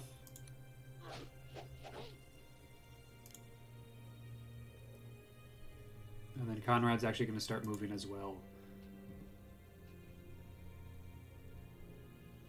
Gonna leave him where he is.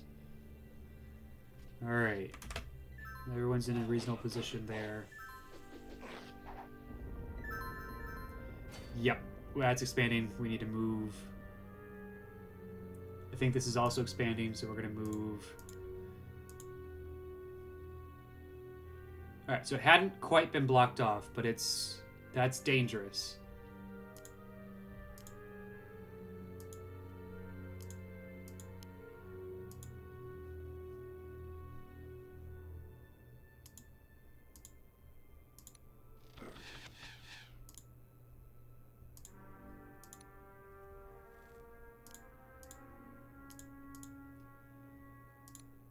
I really don't want to do that. Like, if we hit and kill, we level up. That's a 36% chance. That's not quite good enough. Not for me. I'm picky.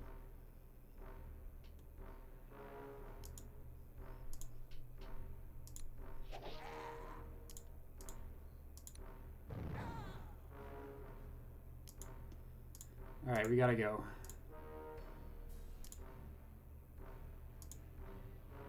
Actually, let's take a little bit of a look up this way. Oh, they may connect there. They might not. There might be one more wall. It's hard to tell. We'll keep the outlaw going up.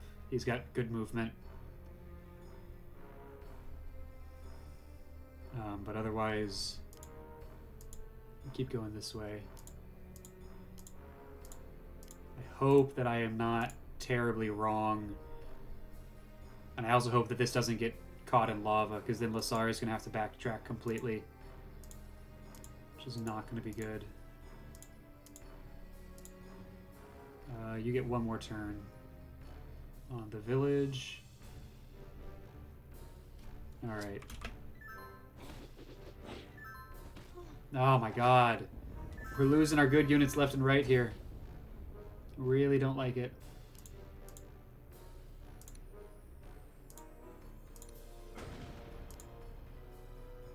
Ooh, that's real not good. Still 36% chance.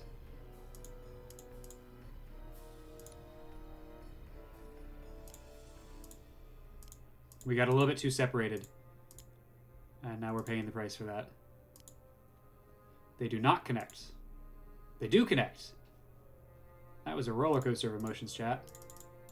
They do connect. They don't connect. They do connect. They don't connect. All right. What can we see up here? More. It is cut off. Just cut off much further ahead. So we would have gotten past here in a single file line, gotten all the way up to here, and then discovered we had to backtrack. That would have been rough.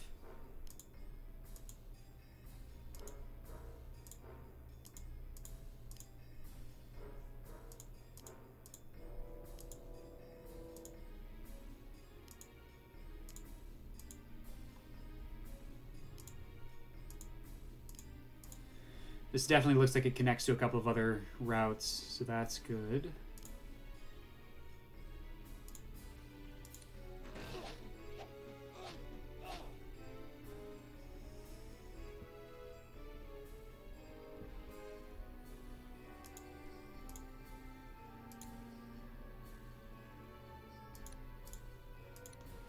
We just have to sit. Terrain is really bad for us. Oh, Jesus. Oh, boy, oh, boy, oh, boy. This is really not going well.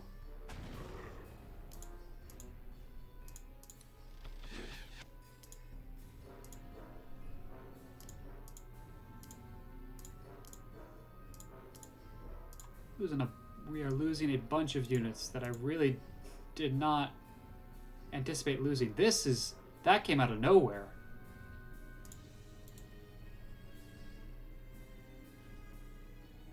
Ogre up ahead. Ogre we can deal with. We've got healing to help.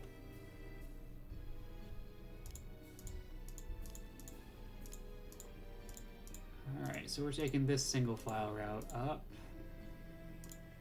Let's keep exploring, because it all does connect eventually. So it's going to be good to see this. Yeah, look at this. It's just falling in on us. Man, I don't know what to do with these guys. We take one more step forward and that's it.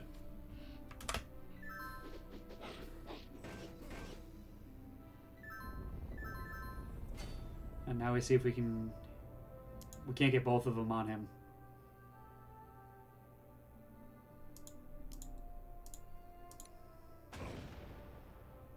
But we're just gonna start lighting them up.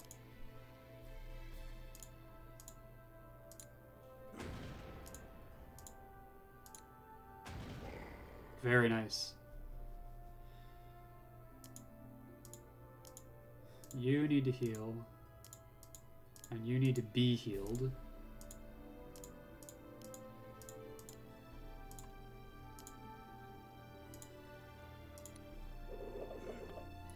Also a bunch of lava up that way.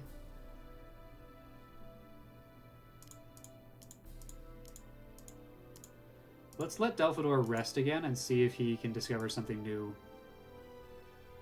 about which path we should be taking. Ah, yikes. This might be the end of our griffin.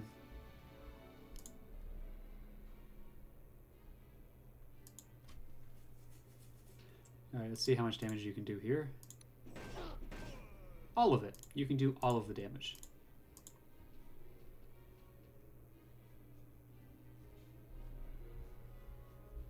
Okay. Yep, that's the end of our griffin.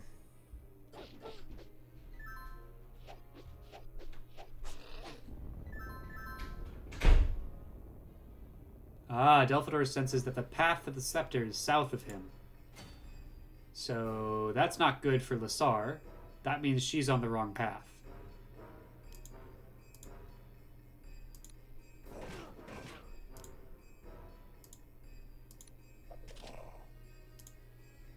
Unfortunately, she's already here.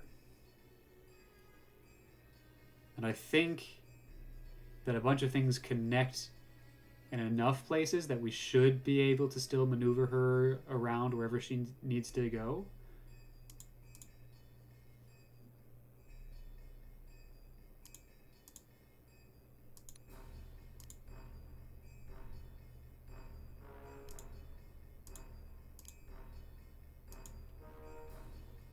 But I'm not sure here.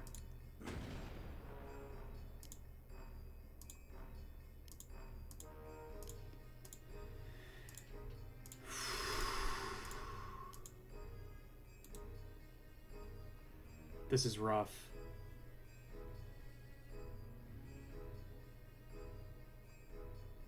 Because now we have to decide whether we send everyone else up north on this same path that we know doesn't lead to the Scepter of Fire, or whether we sort of abandon those three to be very careful on their own and really try and clear down here with more reinforcements. I think we got to come back and clear down here. At least Delphador, because we need him to provide us more updates on what the proper path is. I think Callens can go up. And that'll be fine.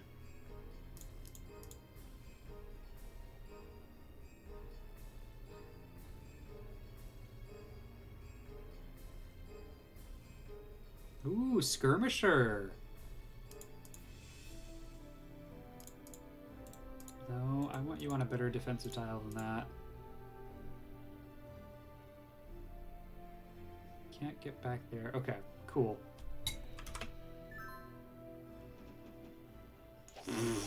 That's why we put people on 70% defense tiles. Oh, these are just expanding and expanding and expanding.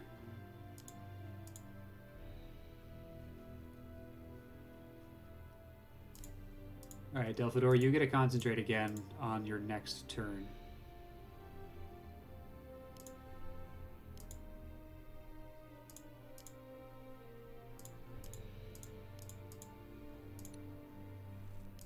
You missed, alright.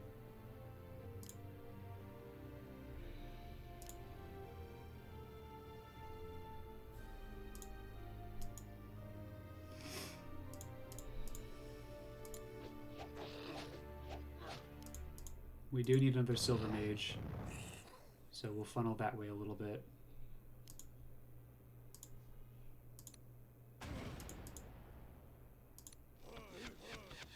Need to do a little bit of avenging for the Avenger who died. No, see what I did there? That wasn't on purpose. I'm hilarious. Welcome to the comedy stream. There we go. Strong and resilient is a fine tank to have. Alright, you need to move up. And you're going to move down. That's not where we want you, though. We want you pretty much literally anywhere else. Yeah. Callens keeps moving.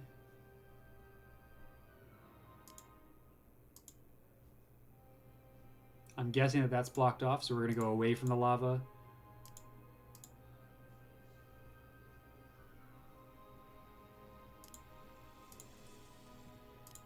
Dwarf goes back that way. Alright. Let's see how we can do here. Managed to get a little bit lucky there. Delphador's staying put, because we want him to concentrate again and tell us whether this is the right path, or where in relation to here is the correct path.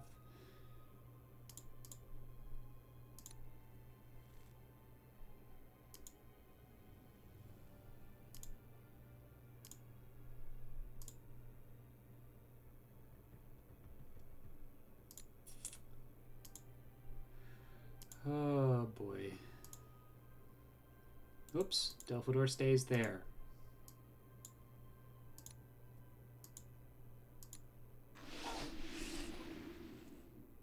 Great, got that AMLA after max level advancement.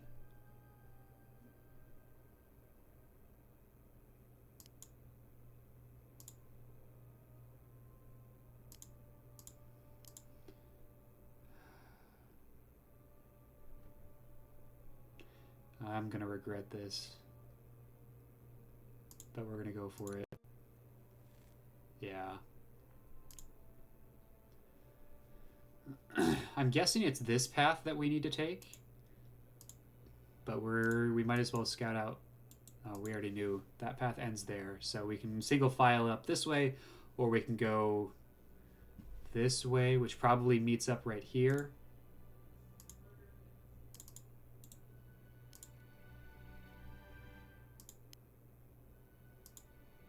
An ogre over there.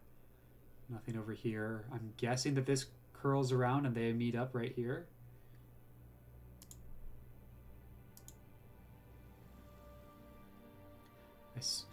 I sense we are quite near the scepter. In fact, we should be able to see it right about now.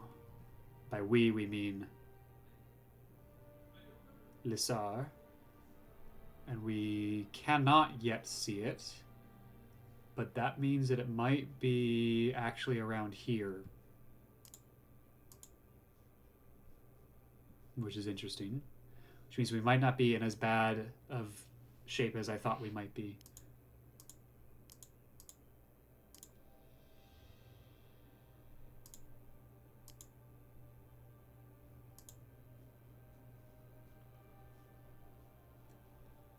Alright. See what shenanigans happen here. 27.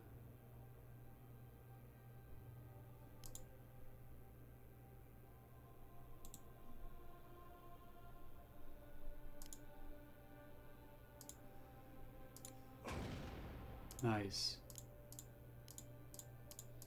So now we just do this.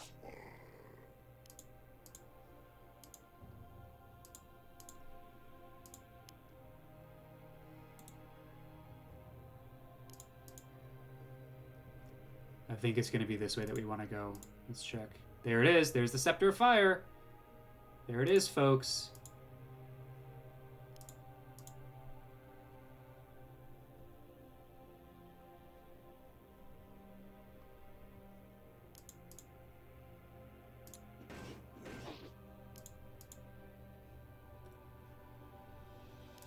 Now we're going to have a question pretty soon here about whether we want Lissar to grab it or whether we want to wait for Conrad to get there. It's not going to take 16 turns. It's going to take 6 or maybe 7 turns. Or we just do it now. We probably just do it now. And by now I mean on the next turn.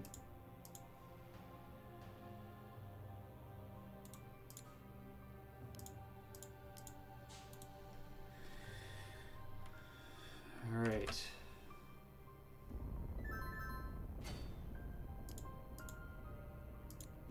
So let's get some last minute experience. If we can.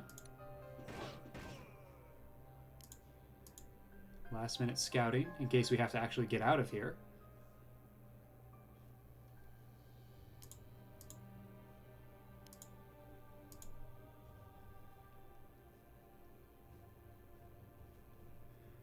And take a look at what the lava has destroyed. Like, it's conveniently not cut off any crucial paths, except for... Oh, it didn't even cut off this one. I didn't realize that. So conveniently, no path is actually cut off. I think that's probably on purpose. But it certainly makes movement more difficult as we try to get places. Let's assume that we do have to actually keep playing and maneuver folks. Well, actually, I mean, let's just see. Let's see if this triggers the end. So we're going to get to see the dialogue from Lissar's vantage point, where she is the one that collects the Scepter of Fire. Which, of course, will likely inspire some conflict between her and Conrad at some point. Also, she gets a attack added to her because she gets to use it. So tactically, this might actually be the better choice because Conrad does have a bow. This ancient scepter was forged by the great dwarves of the Heart Mountains, a symbol of the kingship of Wesnoth. The scepter has the power to shoot fireballs at enemies of the bearer. At last, I have the scepter! Indeed. You managed to reach it, Lissar. I hope you shall use it wisely. My first use for it is going to be to help us to get out of this hole. I hope you consider that wise. The scepter makes its wielder powerful, but hardly immortal, child. Use it prudently. Now come, I believe there is an exit to the north. I think I know what I'm doing. Come, let us go. Alright, we made it. We made it with several turns to spare, but deeply in debt. So, that is what it is. Alright, so now we have the question of, do we try the next scenario, or do we call it a stream here? Let's take a look at how it opens, and then we'll decide. The scepter, initially dulled from decades of dust and debris, began to glow from the ruby's inner fire. Dwarvish runes on the golden handle lit up in pulsating blue. The heat and light were comforting in the pitch black. An early encounter with the scepter in the hands of its new owners left several trolls as smoking husks. Sensing the awakening of a powerful magic, the dwellers of the deep quickly scattered and remained out of sight. Delphador led his young charges through lonely corridors and abandoned tunnels for 4 days. For the first time, Conrad saw signs of fatigue in the old wizard's normally inscrutable face. Finally, fresh air greeted the party. And we've made it out of the Dwarvish Caves. We have escaped. Yes, we have. Now I suppose you'll want to use the scepter against me, Lasar. No, I was thinking. I don't really want to kill you. I have what I came to get. So if you promise never to come south of the Great River, I shall spare your life. With all due respect, Princess, it was once again we who will spare you, scepter or no scepter. Such words in the presence of royalty? Do you want me to fry you, elf? Friends, peace. Though we are out of the tunnels, we are hardly safe. We are somewhere in the arid and wild northlands, and that is all we know. Behold, to the north, orcs, to the south, dark hordes. We must remain at peace with one another, or else all shall perish. I suppose that helping each other for a while longer would be mutually beneficial. But what should we do? How should we defend ourselves? I can tell where we are. That is the river that is known as Longlear to men, called Arkanthoria in my people's ancient tongue. The home of my people lies to the east. Then perhaps we should head east along the river and seek refuge and rest there for a time. We should indeed seek refuge there, my lord, but not by going east along the river. Its name means the River of Bones. Great and evil creatures lurk among its banks. Its waters are not fit to drink, and it runs over the cliffs of Thoria. It has been many centuries since any man or elf has passed over the cliffs and survived. No, Prince, we must choose another way. But which way, Callans? We may take two paths which avoid the river. North, through the ancient home of my people, and then east to where they live now, or we can go south by passing through the swamps before turning east and then north. We would cross the river one time more if we choose that route, but I know a place safe for the crossing. And will you join us in seeking refuge with the North Elves, Lasar? If the elves promise me refuge and safe passage, then I will go. That we will.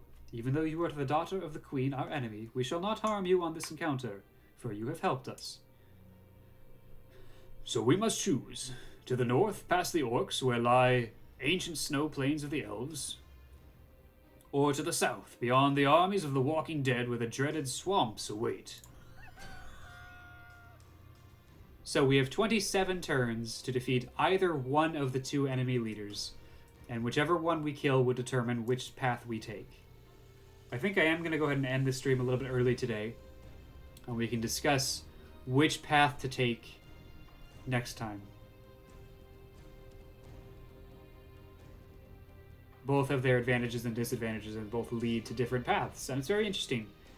But we will talk about that on Wednesday of next week.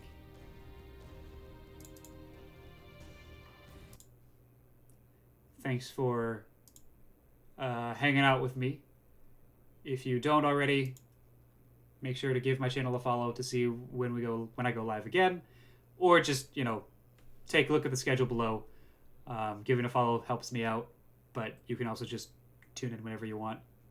My VODs are always on YouTube, as well as on Twitch for a week. They're higher quality on YouTube, so if you ever miss something and you want to check them up, they're usually up by the next day. So that's always available to you. Coming up next on Monday afternoon, I'll be playing a multiplayer game with someone from the community. TBD. So tune in for that, for multiplayer Mondays. Last time we started through a multiplayer campaign here on Wesnoth, which was a lot of fun. But we'll just have to see what makes it to the slot this coming Monday. I've had someone request Catan or Risk or some other online board game, which could be a lot of fun. And then beyond that, Tuesday and Thursday of next week, we'll be back with XCOM, and Wednesday and Friday, we will be working on the Battle for Wesnoth. So, thank you all for hanging out. I had a lot of fun. We made some progress. We had some bad beats, but overall, we came out on top. We're going to need to train up another Elvish Avenger and another Silver Mage, but that should be all right. Anyway, thank you all for hanging out. And let's see who is available for raiding tonight.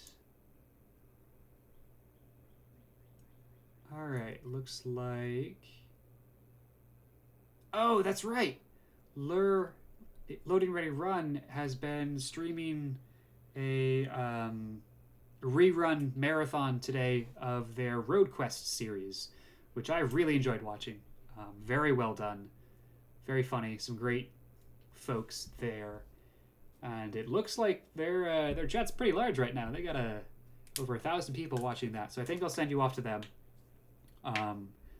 Spread some joy, spread some positivity, spread some good vibes. Enjoy the Road Quest times, and I will catch you all on Monday.